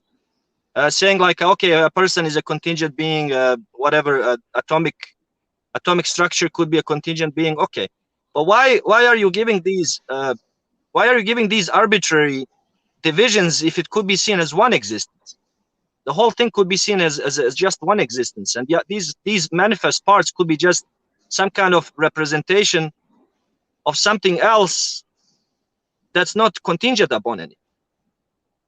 So this sort of leads to some kind of like a maybe pantheism, but if you exclude the consciousness, so it would be maybe eliminative pantheism. Oh, that's a new one. Okay. So Hatem was going to answer that. Go ahead, Hatem. Oh, sorry. Yeah. So there's two issues here. As Sharif likes to say a lot. There's 2 issues. So the first thing is there's an epistemological implications. So, and it's related to like your principle of sufficient reason, which is simply just like a reason, or it's a principle that you have that like things require explanations of such sorts. So the assignment of like whether something is necessary or contingent is important, because that's how you would decide if it requires an external explanation to it. Now, if you were to say, well, look, suppose everything's necessary, right? So, I mean, like, what does this mean in modal logic? And it's not arbitrary, by the way. It's been in like these terms are studied in modal logic. But so that which is necessary is that which existence it cannot fail, and contingent is the opposite. Its existence can fail. So if you think, for example, of an apple, like say you had an apple in your hand, right? At one moment it exists, and then you eat the apple. Where'd it go? It's not there anymore, you know. So the apple in and of itself is no longer it no longer exists. And But that's the that's just a example of term. something contingent. That's just a term. That's just a term Yeah. that changed the form. That's all that happened. It didn't vanish out of existence. It's just The some kind of apple a did. term The that apple we. did. No, we assigned the term to it. Our assignment could be arbitrary. Our Oh, assignment you to the term mean could be arbitrary. assigning a name for it is arbitrary? Yeah, it could be. So Sanad, your argument would be is you've got a collection of atoms. These are the fundamentals. This is what exists. It became what we call an apple, and then once it rotted and came into the ground, those fundamental particles still exist. It just became something that we call now soil or dirt. Is that Yeah. what you would say, Sanad? So this idea that the thing itself had an existence called an apple is really arbitrary. It didn't really have an existence called an apple. It was really just the fundamental particles. No. It's not even just about fundamental particles. It's why does the division, the labeling, the naming, the assignments, why does this even matter in a discussion of existence? If you really get down to it, to try to say what's the most fundamental thing, you wouldn't be able to do this, and your assignments would be irrelevant to any kind of trying to identify what the fundamentals are, as well as the necessity for the explanation. You wouldn't actually need an explanation for these. Sanad, so what you're saying is that the demand for explanation is arbitrary itself. It becomes arbitrary. Yeah, that's the claim. But so what you're saying is that we can't make a reasonable, non-arbitrary distinction between necessary and contingent. Is that what you're saying? I'm saying I'm afraid of this objection. That's all. I love the argument. I personally like it. Yeah, I get it. But I'm trying to test the argument with the toughest thing that can attack it. That's all I'm trying to do. So in terms of the logic, do you understand the difference? Like in terms of modal logic, do you understand the difference between something necessary and something contingent? Because the difference there is very clear. It's not arbitrary, right? Yeah, necessary is something that cannot be any other way, and contingent has many possibilities. Yeah. I mean, so that's an aspect of it. But then the point is the most basic definition in modal terms is that something necessary exists in all possible worlds.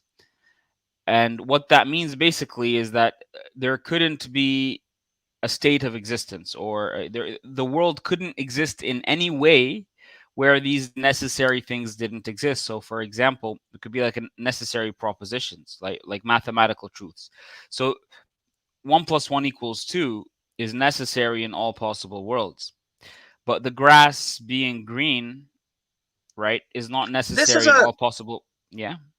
This is a problem. 1 + 1 = 2 would be correct in all possible worlds if you're talking in terms of discreteness, but not in the terms of, for example, how do you call it? Discreteness. What do you mean discreteness? Like if you talk about something in mathematics is called a Riemannian integral, for example, or a Lebesgue integral. It would be some kind of infinitesimal subdivisions, which you can still identify as units. In that case, I can see how these mathematical facts can be true in every possible world. I can see that. But what if that's not their true nature? What if being subdivisions is not the true nature of those subdivisions? No, but this is an abstract claim, Sana. Just think of the abstract 1 + 1 = 2. Forget about all that stuff, right? And just assume, for the sake of argument, because I'm trying to get across the idea of what necessary is. So you might disagree that this particular thing is necessary, but the idea is, generally speaking, humans agree that 1 + 1 necessarily = 2. Is that it's necessary. So there's no way the world could have been. The world couldn't have been constructed in a way where this, I'm talking about the abstract, this proposition, 1 + 1 = 17, for example. That's just not possible. But the world could have been constructed in a way where grass was blue, right? There's no contradiction there. So the way we make a distinction between necessary and possible things or contingent things at a very basic level is through contradictions, right? So a contradiction thing a contradiction seems impossible, that there's no possible world with a contradiction. Anything that's not a contradiction seems logically possible, and anything that which its denial entails a contradiction seems logically necessary. So that's a very meaningful, non-arbitrary distinction between necessary, possible, contingent, impossible. That's not arbitrary. Do you get that? I want to. I really want to. Because what you're thinking of is, but what if the world, the matter, behaved in a way that's not in line with 1 + 1 = 2? I'm thinking, what if our notions of any kind of constructive mathematics or logic, what if this actually does not apply? What if it's irrelevant? But then it seems so. Do we know any objective truth that's necessary? I mean, do we know any logically necessary truth, or are we just because it seems like what you're saying is gonna make any kind of explanation or any kind of categorization impossible. It does collapse. It does collapse. If we take what you're saying seriously, yes, it would collapse. Yeah. But then it does. That's the point. It does collapse. So I'm saying maybe we don't need these things to come to the belief. Maybe we just need whatever our personal seemings. Okay, Hatem's gonna answer you, but then it's forgettable. We don't need these things. It's not that. It's why should I take what you're assuming about the nature of the world seriously, as opposed to just going by what seems to be logically necessary and logically contingent? There's no reason for me to go into a speculation just because you're saying it could be the case. Well, you see, any line of reasoning you're going to put forward for whether or how it could be the case is going to rely on these axioms of thought and logic. So it can't be the case that these axioms that you're using are not necessary, because you're building your case. You're building your case for skepticism, relying on certain axioms that seem to be necessary. So I don't know this. I mean, sure. If I want to take that path, I can be a skeptic, but then I don't want to take that path. That's my point. That's my point in this kind of discussions. It just depends what a person is going to use to define things. For example, if we say to him, okay, there is consciousness, we say to him there's consciousness prior to the material existence. Well, all he can do is extend the consciousness to the prior existence. That's all he can do. He can stretch the definitions. Yeah, brother. There's nothing we can do about it. Yes, in any argument, any person can accept or reject premises at will, and they could just use they could use their subjective or dishonest. Maybe they can even be dishonest in rejecting what they want to reject based on some kind of bias or cognitive dissonance. That's not the point. The point of arguments is for sincere people. Really, it's not to beat it's not to shove the belief down someone's throat. Is if the person is sincere and reasonable, he's going to accept it. The point isn't to the argument isn't successful if every person in the world accepts it. If that's your standard for a successful argument, then no argument works, really. Can I give a response? Can I give a response real quick, Senate? Oh, sorry. Yes. Oh, okay. Yeah. So when you were saying that what if, like, for example, for 1 + 1 = 2, like you presented the doubt, what if the true nature of like the definitions of these words, like we're not, like we don't know the true definition or something. I mean, like, couldn't someone ask the same about the sentence that the skeptic presented? How do you know the true meaning of the? Yeah. So it's like if we ought to take that objection seriously, then why shouldn't he take the objection seriously upon himself? It's more like like that objection just seems like so insincere, like Abdul was saying. It's a stupid objection. That's not my aim. My aim is to demonstrate something else. My aim is to demonstrate that it all depends. It all depends about definitions. How you're going to apply them. These definitions and what attributes are you going to apply to certain concepts. For example, somebody can say like the previous person. He said, okay, there's a quantum world a quantum existence prior to the existence of this universe, which would cause whatever. And you can object to him, okay, well, it will take infinite amount of motions to reach the initial conditions of our present state. And then he can just, all he has to do is stretch the definition to that quantum world. He has to say to it, yeah, it's possible.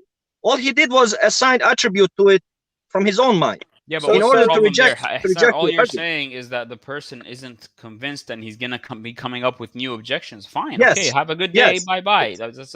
I don't know But what you the way you the arguments are, they're not meant to just basically settle the argument every single time you have the discussion. Okay. If a person listen, if a person rejects logic, for example, okay, have a good day, bye bye. I mean, I'm not gonna try to force them to accept logic, but that's okay. So the arguments work based on certain. Go ahead, Sharif.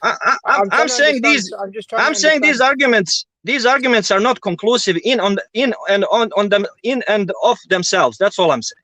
So, Sanad, That is all I'm saying. I'm trying to understand your particular argument. So, are you just simply saying that somebody could just arbitrarily assign this term necessary to something that we might turn around and say is contingent? Yeah, I'm saying that they can use their own terms, which this is why I stopped studying philosophy. For example, I read the last. I'll explain something. Last book I read was Necessary Existence by Joshua Rasmussen and Alexander Pruss. Yeah, that's the last book I read. I went through the argument several times, and what I'm seeing over and over is that people like Findlay, for example, on the opposing camp of the argument, what they do is they already come with a bias, man. They already come with a destination that they have in the mind where they want to drive the argument to. They take the argument to the point that they want to drive it to, and they bring their own personal feelings into the argument, their own preconceived ideas. Yeah. They put this into, and it's implicit. It's not explicit. And they all claim, okay, well, obviously the natural way that the argument takes us to this point is a direct path. But it's not, you can see how it smells of their own, odor of their mentality.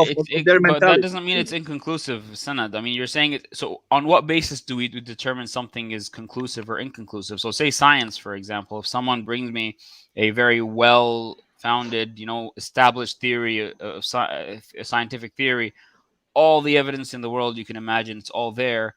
If you're talking about underdetermination, I can explain the evidence in a different way. I can just arbitrarily redefine things and say, no, the explanation is this other thing. Does that mean that my objection is reasonable? I think to take unreasonable objections and say that on the basis of unreasonable objections, I'm going to say that this argument is unreasonable is just like throwing all of human knowledge away. So I could the best scientific theory you have, I can do the same thing. I'll explain why this is relevant. The theism, okay, the Islamic theism specifically, it demands something that's called certainty. You cannot have doubts in your belief. No. So if you you cannot. The certainty is not going to come from the contingency argument. The arguments are not meant to establish a high degree of iman and spiritual awareness and closeness to Allah. That's not the function of them. The certainty, the psychological certainty you're going to get, that's going to come from dhikr, remembrance, reciting the Quran, praying to Allah, understanding, truly pondering upon the Quran and its meaning and the rational basis we have for our views in Islam and the way the Quran interacts with your intellect. All of that stuff, the point of the contingency argument isn't to get you to certainty. So what you're arguing is that, well, it's inconclusive because it doesn't get you to certainty, but then it's not even meant to get you to certainty. So I don't know how that's a good critique of the argument. The argument is not meant to make you certain of anything. It's just an argument for a proposition, and it gives you reason to believe in it. In certain cases, maybe even deductively, you can make a deductive case, but the point is that it gives you strong reason to believe in it, or at least strong reason to consider it, take it seriously. Yeah. The certainty. Nobody's saying stop here and that's your Islam. You can die now. Nobody's saying that. Yeah. So Sanad, you started off by saying that how the definition between necessary and contingent are woolly definitions. Abdulrahman, he said that, well, we can say one definition of necessary being is that which exists in all possible worlds, and a contingent being is that which exists in some possible worlds. Yeah. So that is quite a clear arbitrary definition between the two. Yeah. Now, how do we identify what's necessary and identify what is contingent? Then that might be slightly different. But one of the key ways is obviously we say something that we cannot conceive of to be other than the way it is. Yeah. So if we can conceive of water boiling at more than 100 degrees Celsius, or the properties of the thing could have been another way, or the properties are not defined by its own existence, yeah, or the fact that it can fail to exist, all of these things would be definitions for contingent possible beings, yeah. So that's one way of determining that. Now, somebody, as a result, cannot now arbitrarily say, well, a quantum foam could be the necessary being, because now, you know, if the quantum foam is following certain laws based on quantum mechanics, and we know that the laws of quantum mechanics could have been another way, then by definition, it is a contingent being. It's no longer a necessary being. Yeah? How do you know they could have been another way? Because the laws of quantum mechanics we can at least conceive of, we can think of in our mind, we can imagine And them that's the having problem. different And values. that's the problem. You're projecting your thoughts onto the reality. So are you projecting your You're- thoughts onto scientific theories and interpreting the data? Because I don't how care do you, about how do those. you, how, yeah, but that's, you see, that's the point. That's the point. So I'm telling you, so right now, scientific theories is something that I think everybody here, we accept that scientific theories, you know, are a good method to gain knowledge about the world, right? But They're then the not. question, They're not. So are you a skeptic? Do you know nothing? Is there anything? No, you know? I'm 100% believer in Allah subhanahu wa ta'ala and Islam and Muhammad. No, alhamdulillah, brother. You don't need these 100%. arguments. I'm not telling you you need these. That's not my argument. I'm asking right now, apart from your belief in Allah, is there any other method through which you can gain knowledge? Is science a means to gain knowledge? Only practical knowledge, instrumental knowledge to help us, Okay, design. So are the interpretations of is the interpretation of a specific set of like scientific data, for example, are those interpretations should they be taken seriously? Depends what they talk about. If they talk about abductive methods, for example, to tell us what happened in the past, they should not be taken seriously. If they're talking about interpretations of something that we have current access to, such as, I don't know, special relativity, for example, it can be tested in real time. Abductive reasoning isn't only about the past. You're not going to do science without abductive reasoning. Sure, yes, the scientific theory becomes much stronger when you gather, when you do predictions and you gather evidence and stuff like that. But there's always going to be an inference to a best explanation that's based on the data. You're always going to interpret the data. It's not just the data that's giving you everything about science. You're going to interpret the data abductively. There are too many options. But then you're saying let's go away with inference to the best explanation altogether. Based on what you're saying, humans can't do inferences to the best explanation. They can't abductively infer anything. I mean, that's just, I think the bigger part of our reasoning and our experience altogether as humans is abductive. It's like you see things. I and think then it's you mostly. Yeah, I think it's mostly abductive. Yeah. So I don't know. So what you're saying is you're arguing for radical skepticism, brother. Like we shouldn't know anything. That's only about man-made theories. No. I'm arguing for radical. But you're begging the question. You're begging the question because I don't see these as man-made theories. So, but also, Sanad, also what it is that whenever you look at a person's, thought process, how he comes to his conclusion, one of the key things that you want to look at is he being epistemically consistent? Yeah. Is he following a particular epistemic pattern, which is consistent, or is he being arbitrary? Is he stopping at certain limits or stopping at certain positions because he doesn't like the conclusion? So, for example, you said, well, how do we know that something is a necessary being or is a contingent being? And I said, well, you would do that because.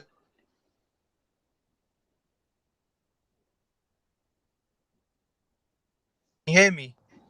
Okay, you're back. Now you're back. I lost you for a second. You can do that because. Yeah. So I was going to say, if you can conceive of it as being another way, then you, as human beings, what we do is we've been given this rational faculty that when we can conceive of something being in another way, we look at the reasons as to why it's that way.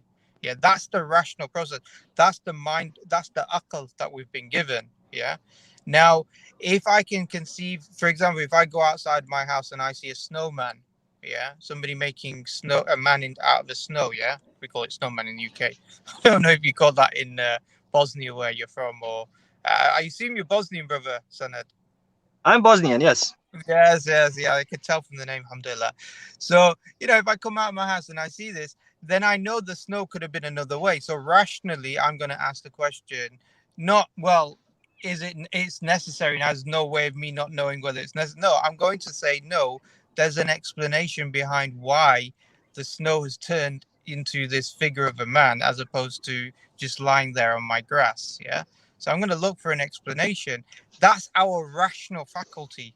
Yeah. That's how we rationalize and understand the world around us.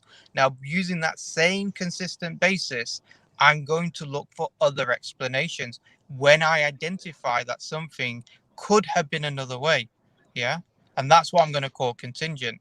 And then I'm going to get to a point where I have to say, okay, it stops. There has to be a necessary foundation. And if it's necessary, then I'm going to say it's other than contingent. Yeah. It's going to be other than what, we see is requiring an explanation and is dependent upon something else. And therefore we go back to an independent, unlimited creator, Allah subhanahu wa ta'ala, as-samad, self-sufficient. So I think what it is that it's epistemically consistent. Yeah. Exactly. It's the opposite of arbitrary. If it was arbitrary, you'd find so many inconsistencies in it. And Sanad, if you want to identify whether somebody he's got an emotional bias or whatever it is against a particular argument, is to look at whether he's being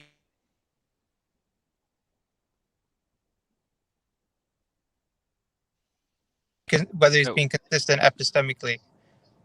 Yeah. Okay. Yeah. So it's not just me that misses Sharif, right? It's everybody. Yeah, Senat, thanks for having you on. I mean, maybe we can talk about this again soon. But then, just as a general point, I don't think these arguments are needed for you to believe in Allah. I mean, that's right. That rational path. I think we all have it. Like, you don't have to formulate it in terms of like a philosophically sophisticated contingency argument. I mean, we always have that implicit rational access to Allah that utilizes most of these concepts. And I'm not saying you need it. I'm just saying that the fact that there are objections and there are people who have different views on this, that's not enough, because we're not trying to reach like a philosophical consensus here. That's not what we're doing. We're seeing this as the reasonable position, not based on one or two argument, based on a cumulative case.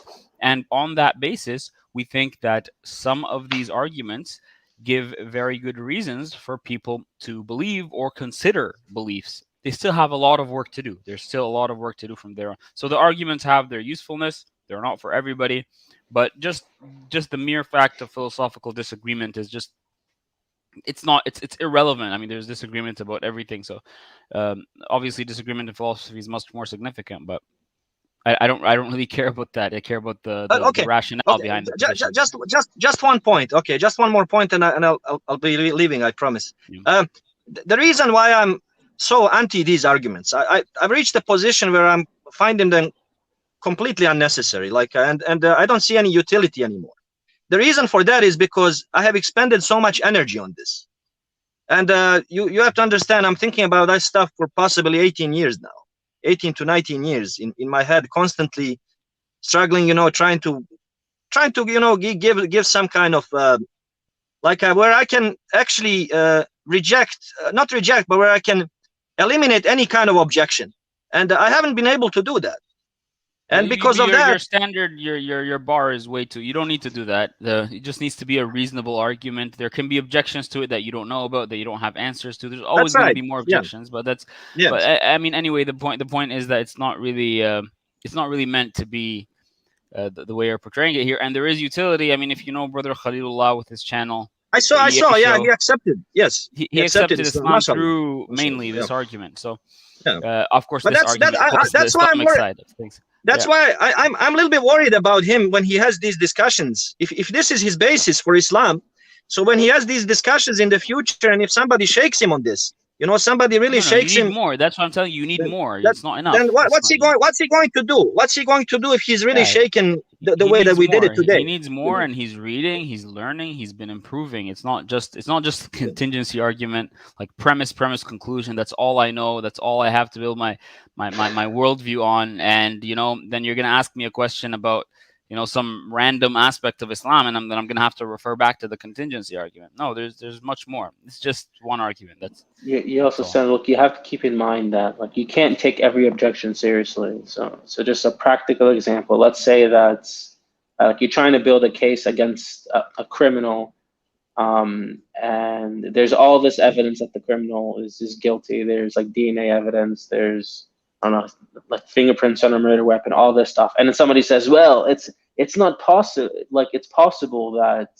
the DNA evidence was planted, that the video evidence was forged by aliens in a distant galaxy, that I mean that like the person himself, that's not the real person, that was a clone that was planted there by these alien, like, oh, it's like, okay, fine, that's possible, but like, am I really going to take it seriously? You know, like this is why that like when you convict somebody, it's when there's evidence beyond reasonable doubt.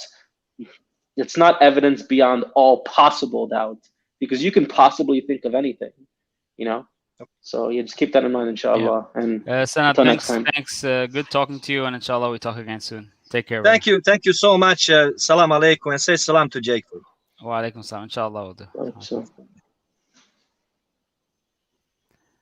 okay, brother Bilal Khan, I think, or no, it's Assalamu alaikum. It's Babar. Babar Khan. Assalamu alaikum. How are you? I'm good. Alhamdulillah. Very interesting discussion. I just want to go back on the topic regarding the utility of Pascal's wager. One of the issues which I have, since it's a game theory argument, so obviously you are putting some assumptions into that argument where you're putting an infinite reward system if you have that sort of belief in God. And so the argument is basically going on optimizing the existence of God based on a reward function. What if, on the other hand, if you do not believe in God and God does not exist, but if there is a reward function there, now replace the infinite amount with the assumption because of the afterlife, right? That's one of the assumptions that gives sort of this infinite value to God's existence. But if we remove that assumption, that our current world assumption, what data we have from our world, then that infinite value also becomes a finite value. And if the belief in God and God exists is only is sort of like only a finite Sorry, value. I lost you for a second there. How did the infinite value become a finite value? So if we remove, let's say, if we remove the expectation that God exists, that means you can only gain that infinite value once you die or once, right? That's maybe what the assumption is putting. That's why there's an infinite value. So right? you're saying if we remove the assumption that God exists? Okay. Okay. So wait. Let me. Sorry, because I Right. know I'm confusing you. So the infinite value exists only on the assumption that God exists. Is that what you're saying? Yeah, it is, and I'm saying it is assuming a complete. So it is assuming that the infinite reward is because God exists, but the reward is for us, right? It's based on belief, and then God exists. The result is the God exists, and it gives you infinite reward, right? But if that reward is, let's say, the assumption is just because God is infinite, so we should also get infinite reward. Is that right? I mean, I don't know if there's assumption. The question is there any view in which there is at least a possibility for it to result in this infinite utility, right? That's the question. Is there any possibility of a view of a position giving you this infinite expected value? Right. So right. If I put it this way, if let's say you believe in God and God exists, but that infinite value will only come once you have passed on, right? Okay. Mhm. Okay. Now coming back to, let's say, present day, all right, or our present world. So because you put in that sort of a small barrier, which is like you passing on, then that value, that infinite value, becomes it becomes a lesser value in that sense, because you're only estimating it now from our world, right? So it's a finite value. You will get a finite reward if you believe in God, with the expectation that God exists. But once you pass on, then only you get that infinite reward. But so that's it's when I pass on, that's the one I'm concerned with. It's not this life. So the finite value, yeah, it's in this life. Yeah. So Finite value from belief is in this life, and the infinite value is in the next life. right. So let's stick to the let's now coming back to the argument. Let's stick to the finite values, because you were Finite mentioning value in this life. Okay, finite yeah. value in this life, because you were mentioning living as a theist or believe in God will help, right? Now the same way, I know in the Pascal's wager, the disbelief and God does not exist. It gives a sort of a zero sort of value, right? It does not matter. But if there is a beneficial value, you disbelieve and you live as such that God does not exist. And if there is even if there is a little bit of a finite value to it, that's where then the expected utility comes only based on a probability now. And now we are comparing two sets of data, whether you live as a theist and you're gaining something good in a finite, good finite rewards while you're living as a theist and believing that God exists, or whether you are, not living as a theist and you have an expectation that God does not exist, but you are still getting a finite reward. Then you have to compare those two finite rewards, right? And that's where it's a game theory. There's no fixed probability there.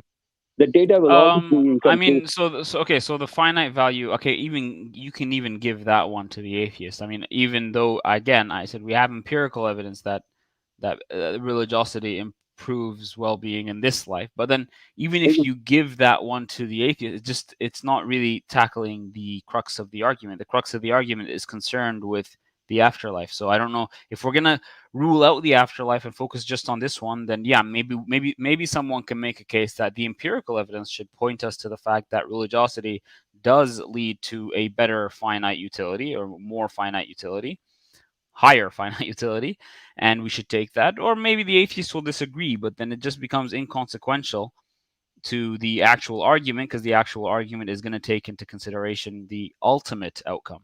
Right. It's going to take into consideration the ultimate outcome, but the atheist will then argue that, that's I do not believe in the ultimate outcome, because that is an assumption that you're putting Yeah, onto but the bro, I argument. mean, that's the whole point. I don't know if you've been listening, because yeah, I know they don't believe. That's not the point. The point here is that what probability do they assign to it?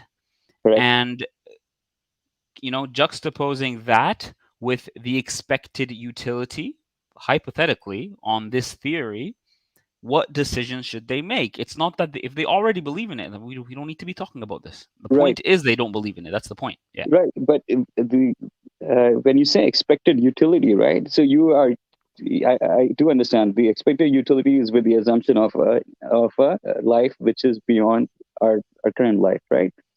Yeah, so listen, I can that. even say that like on Hinduism, I don't need to believe in the worldview. I'm saying, what's the expected utility if Hinduism were true, or if it is false? And given on both situations, I believe, I disbelieve. So you don't have to believe in it, given there's no assumption really. It's just in the beginning, in that first stage, it's all just theoretically laying out as just that these worldviews, they have this claimed expected utility, and what is the credence I assign to these worldviews versus, let's say, a worldview that doesn't have such an infinite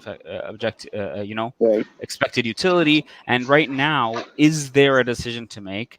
Are the credences that I assign significant enough to help me lean one way or another? So it's about making a decision in a case where, well, it's not so clear to you. That's really what it is. Right. So if I'm getting, you're saying that it is a good argument to make you at least evaluate whether this sort of like evaluate a reward system, whether God exists or does not exist. At least it pushes you in that direction. To make you step into the realm of worldviews that do have this claim of expected infinite expected utility, and say that, well, I am going to take this very seriously. I'm going to be sincere, and I'm going to for the rest of my life, as long as I live, work on finding the most reasonable position among these, and I will adopt it. That's the way the wager works, because, well, the other position is not. I mean, you're not going to lose anything when you do this compared to the other position. There's not. You might lose some finite utility here in this life, but again, in comparison, it doesn't. Sometimes that even doesn't even matter, because the good you're going to get out of the religious, life is, as mentioned earlier, that can be very, very significant as well. So. Right. So then it becomes more of an argument of something like, if God exists, then this reward. Whereas if X, then God exists. It's not the later argument, right? It's the first one, which is, if God exists, then this sort of reward, right? So but depending on, some people might tell you they're these weird conceptions of God or something. But then, generally speaking, yes, it just takes a certain theory seriously about, theory that claims that there is objective meaning, and that there is infinite utility, or infinite negative utility, and right. Maybe we should take these claims seriously. Maybe the credence you assign to these views are 0, and then you don't have to take anything seriously. But generally speaking, that's what the argument's supposed to do. All right. Good discussing with you guys, and good hearing you. Continuing on. Thank you. No problem. Jazakallah khair. Assalamu alaikum. Wa alaikum salam. And look who we have here. It's Khalilullah. Assalamu alaikum wa rahmatullahi wa Alaikum barakatuh. salam. What's up, bro? Nothing much, man. Saw you guys are a little short staffed today. Yeah, man. I mean, it's been messed up. Yeah. It's been I started the stream alone. I was like, oh, please, somebody join. Yeah. What's up? How have you been? I've been good, brother. Been good. Up to a lot of work. I've teamed up with an organization called Uplift Dawa, Awesome. and they are sending me out a table, a canopy, a banner asking me about Islam, a whole bunch of Qur'ans in English, a whole bunch of brochures and everything. And I'm gonna. I also got a GoPro on the way out here, and I'm gonna set up a Dawa. Also, this is really progressing, so it should happen sometime soon, right? You should be setting it up. Wow, awesome, man. That'll be awesome. And you're gonna record all these stuff and upload it to your YouTube channel. Awesome. Yep. We mentioned you a while ago, actually. Sorry, I'm just reading one of the comments. The thing is, we mentioned you to a brother who's. I mean, this is not about the contingency argument, this stream, but a brother who was saying that it's completely useless and stuff, and it doesn't convince anybody. And then we mentioned you. We're like, why? Do you know Khalilullah? It's convinced him. Mm-hmm. At least it was. I mean, I guess where he was coming from was that it doesn't take you all the way. It doesn't make you certain. I'm like, that's not the purpose of the argument, really. It's just a stepping stone in the right direction. And that's what it was for many people that I know, and you're one of them. So what do you think about Pascal's wager? Considering you're the last guest here, so we're gonna close off. Pascal's wager. Yeah, I didn't need to join sooner. I just jumped on extreme. But Pascal's wager, to me, I can come at it a couple different ways. Let's go back in the recent past 6 months ago when I was an atheist, and before you brothers took care of materialism for me. But when I was an atheist, I looked at Pascal's wager as, okay, well, it looks as if the argument is like a 50-50, like either you believe in this specific religion or it's just damnation and hellfire. And I was like, well, there's tons of different religions out there, so it's not really like a 50-50, 1-1 ratio. It's more of a it's more of a, like, you one in, like, let's just say 1,000. Let's just say there was 1,000 gods, 1 in 1,000, and I didn't really see it as a strong argument. And I think you brothers have talked to me about it before, and kind of it doesn't have very good reputation even among theists, right? So Hatim doing his thing. It doesn't have a good reputation even among theists. But what we tried to do is maybe give it like a bit more nuance, a bit more, philosophical depth than normally the way it's presented. Doesn't mean it's perfect, but it's something that for some people who fall in a certain category and have specific kinds of commitments that obviously we think would be reasonable. For some people, that it would be an argument to consider. It's a pragmatic argument. It's not an argument for the existence of God. It's a pragmatic argument that's based on decisions theory that tells us, based on many different considerations, what should we decide, right? Given expected value of different positions, and with the fact that we could be wrong, well, what should we do? And yeah, it can be a very sophisticated and a very beneficial argument. Clearly, some people think that this isn't good because that's not how you want to believe. You don't want to be a hypocrite, but that's not what the argument is really doing. Is the way I would put it is that it just tells you, take these positions seriously because it means a lot. I guess. I mean that's oversimplifying it, but I think that's generally the gist of it for me. When I was an atheist, it kind of boiled down to like fear mongering for me, in my opinion. That it was like you need to accept this or else you're screwed, buddy. Like that's kind of how I saw it. Now I will say that I do believe that all these types of arguments need more nuance to them, because there's this general notion out there that there's this one single knockdown drag out argument for the existence of God. And it's not like that. When you go into a room and you have atheists around you, they're like, what's your argument for God? I was like, what is an argument for God? I have arguments that we can daisy chain in a specific manner that gets you to the God that I'm speaking of, and we can go into the nuances. But typically at that point, they don't want to go into the nuances. Like when you just start with much more complicated than just premise conclusion, right? You just you start off like the Christian comes in the room and he starts spouting John 3:16 and all these Bible verses, and they're like, no, you're just jumping to a conclusion of God. So you need to get more nuanced with it, and we want to hear how exactly you got there, instead of just presupposing this God exists and then reading the Bible and taking what it says seriously. Well, then when you go in with the nuance and you say, let's start right here. Did the universe begin to exist? Like you start with a contingency, or you start at those beginning levels. Then they're like, well, let's get to your God. I'm like, but I thought you wanted the nuance. It's always like that. Yeah. It's always like that. It's very frustrating because then I think a lot of times people want to jump to the more controversial stuff, right? That they stuff they can hold against you, right? But and the thing is, I don't have a problem with that either. I just think it's useless. I think it's pointless. I can talk about whatever you want. You can raise like moral concerns and stuff about Islam, and we can sit and talk about it, right? The issue is, I just don't think it's very beneficial in the sense that, well, we have different views.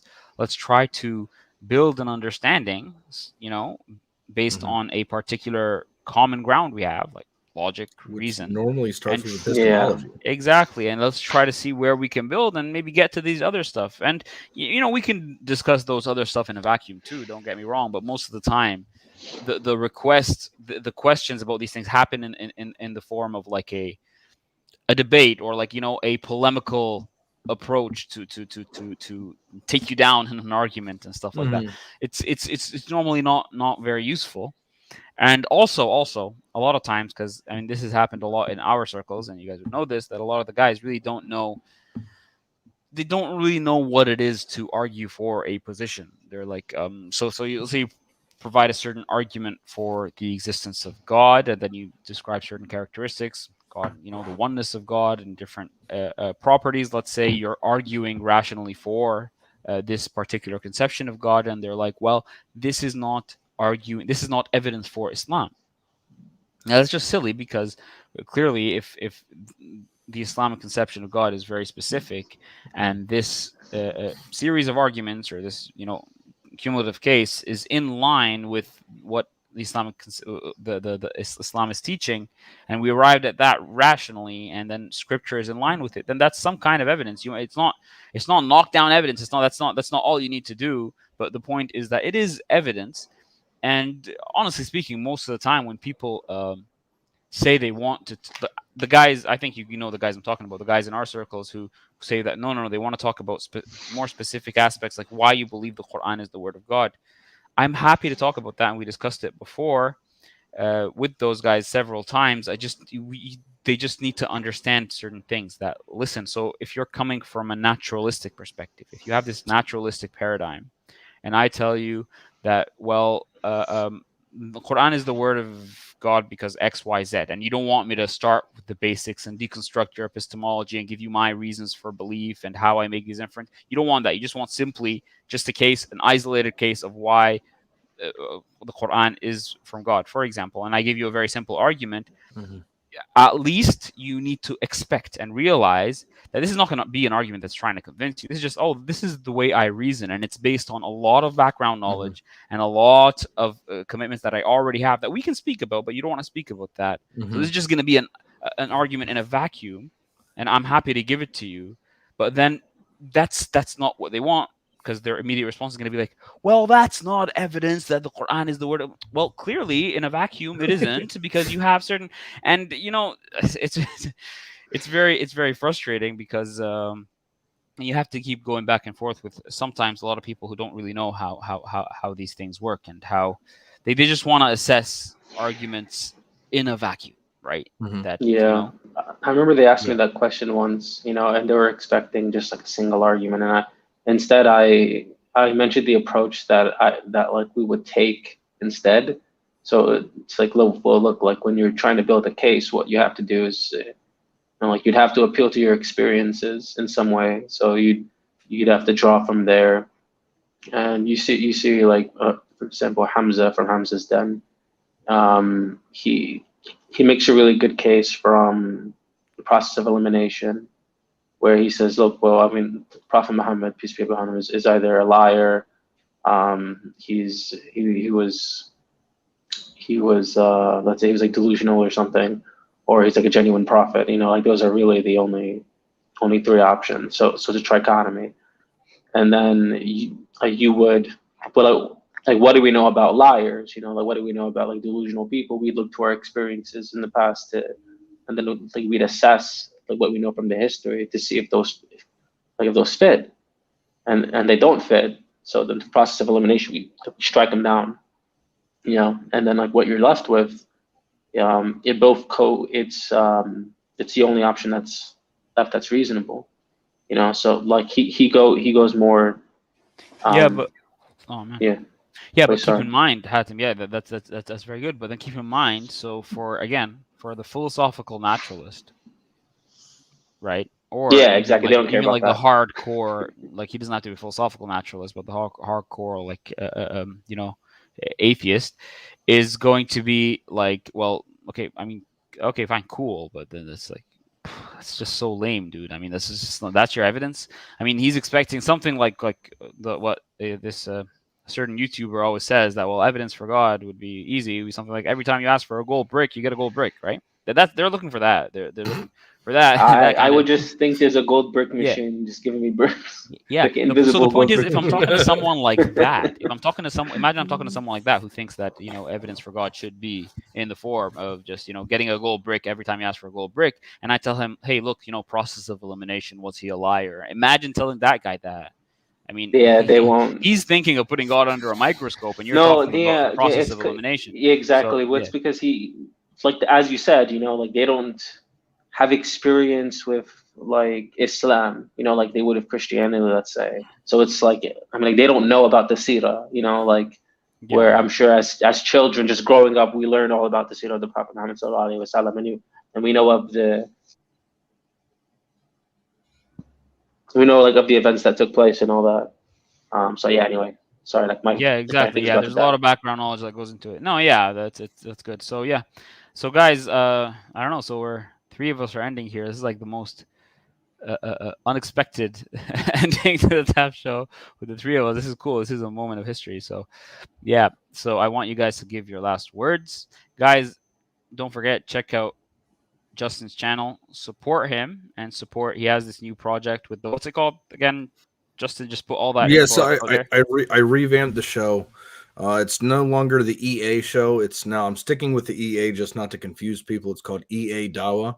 So now EA no longer stands for Exploring Arguments, but I think it was catchy. Essential Aqidah, Essential Aqidah Dawa, and we'll be setting up a Dawa table here, and I'm partnering up with Uplift Dawa.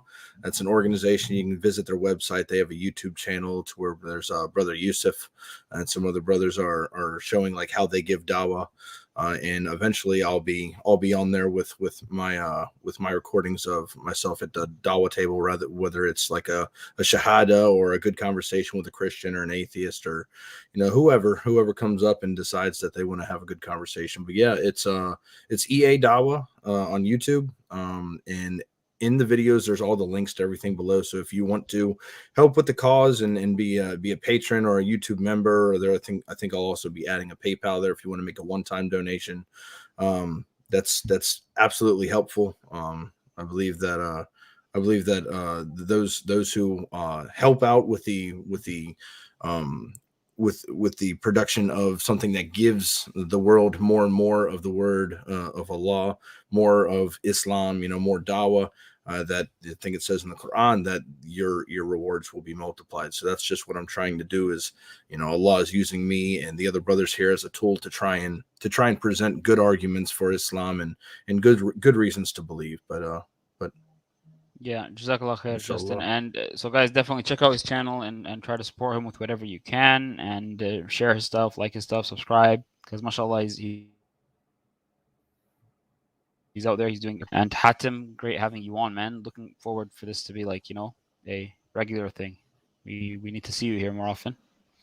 And yeah, and we will see you guys soon. We have a few exciting things coming up. Most importantly, Alex Malpass in November. We're gonna put that out soon. This exact date and topic and stuff like that. But yeah, and Jake and the guys should be back soon, inshallah. Sharif was here today, but yeah, Jake should be back soon. Everybody's favorite, I think. I mean, Jake, come on. I mean, what's a stream without Jake, really? And thank you, everybody, for your support. Thank you for tuning in. And we'll see you next time, inshallah. Assalamu alaikum wa rahmatullahi wa barakatuh. Assalamu alaikum wa rahmatullahi wa barakatuh.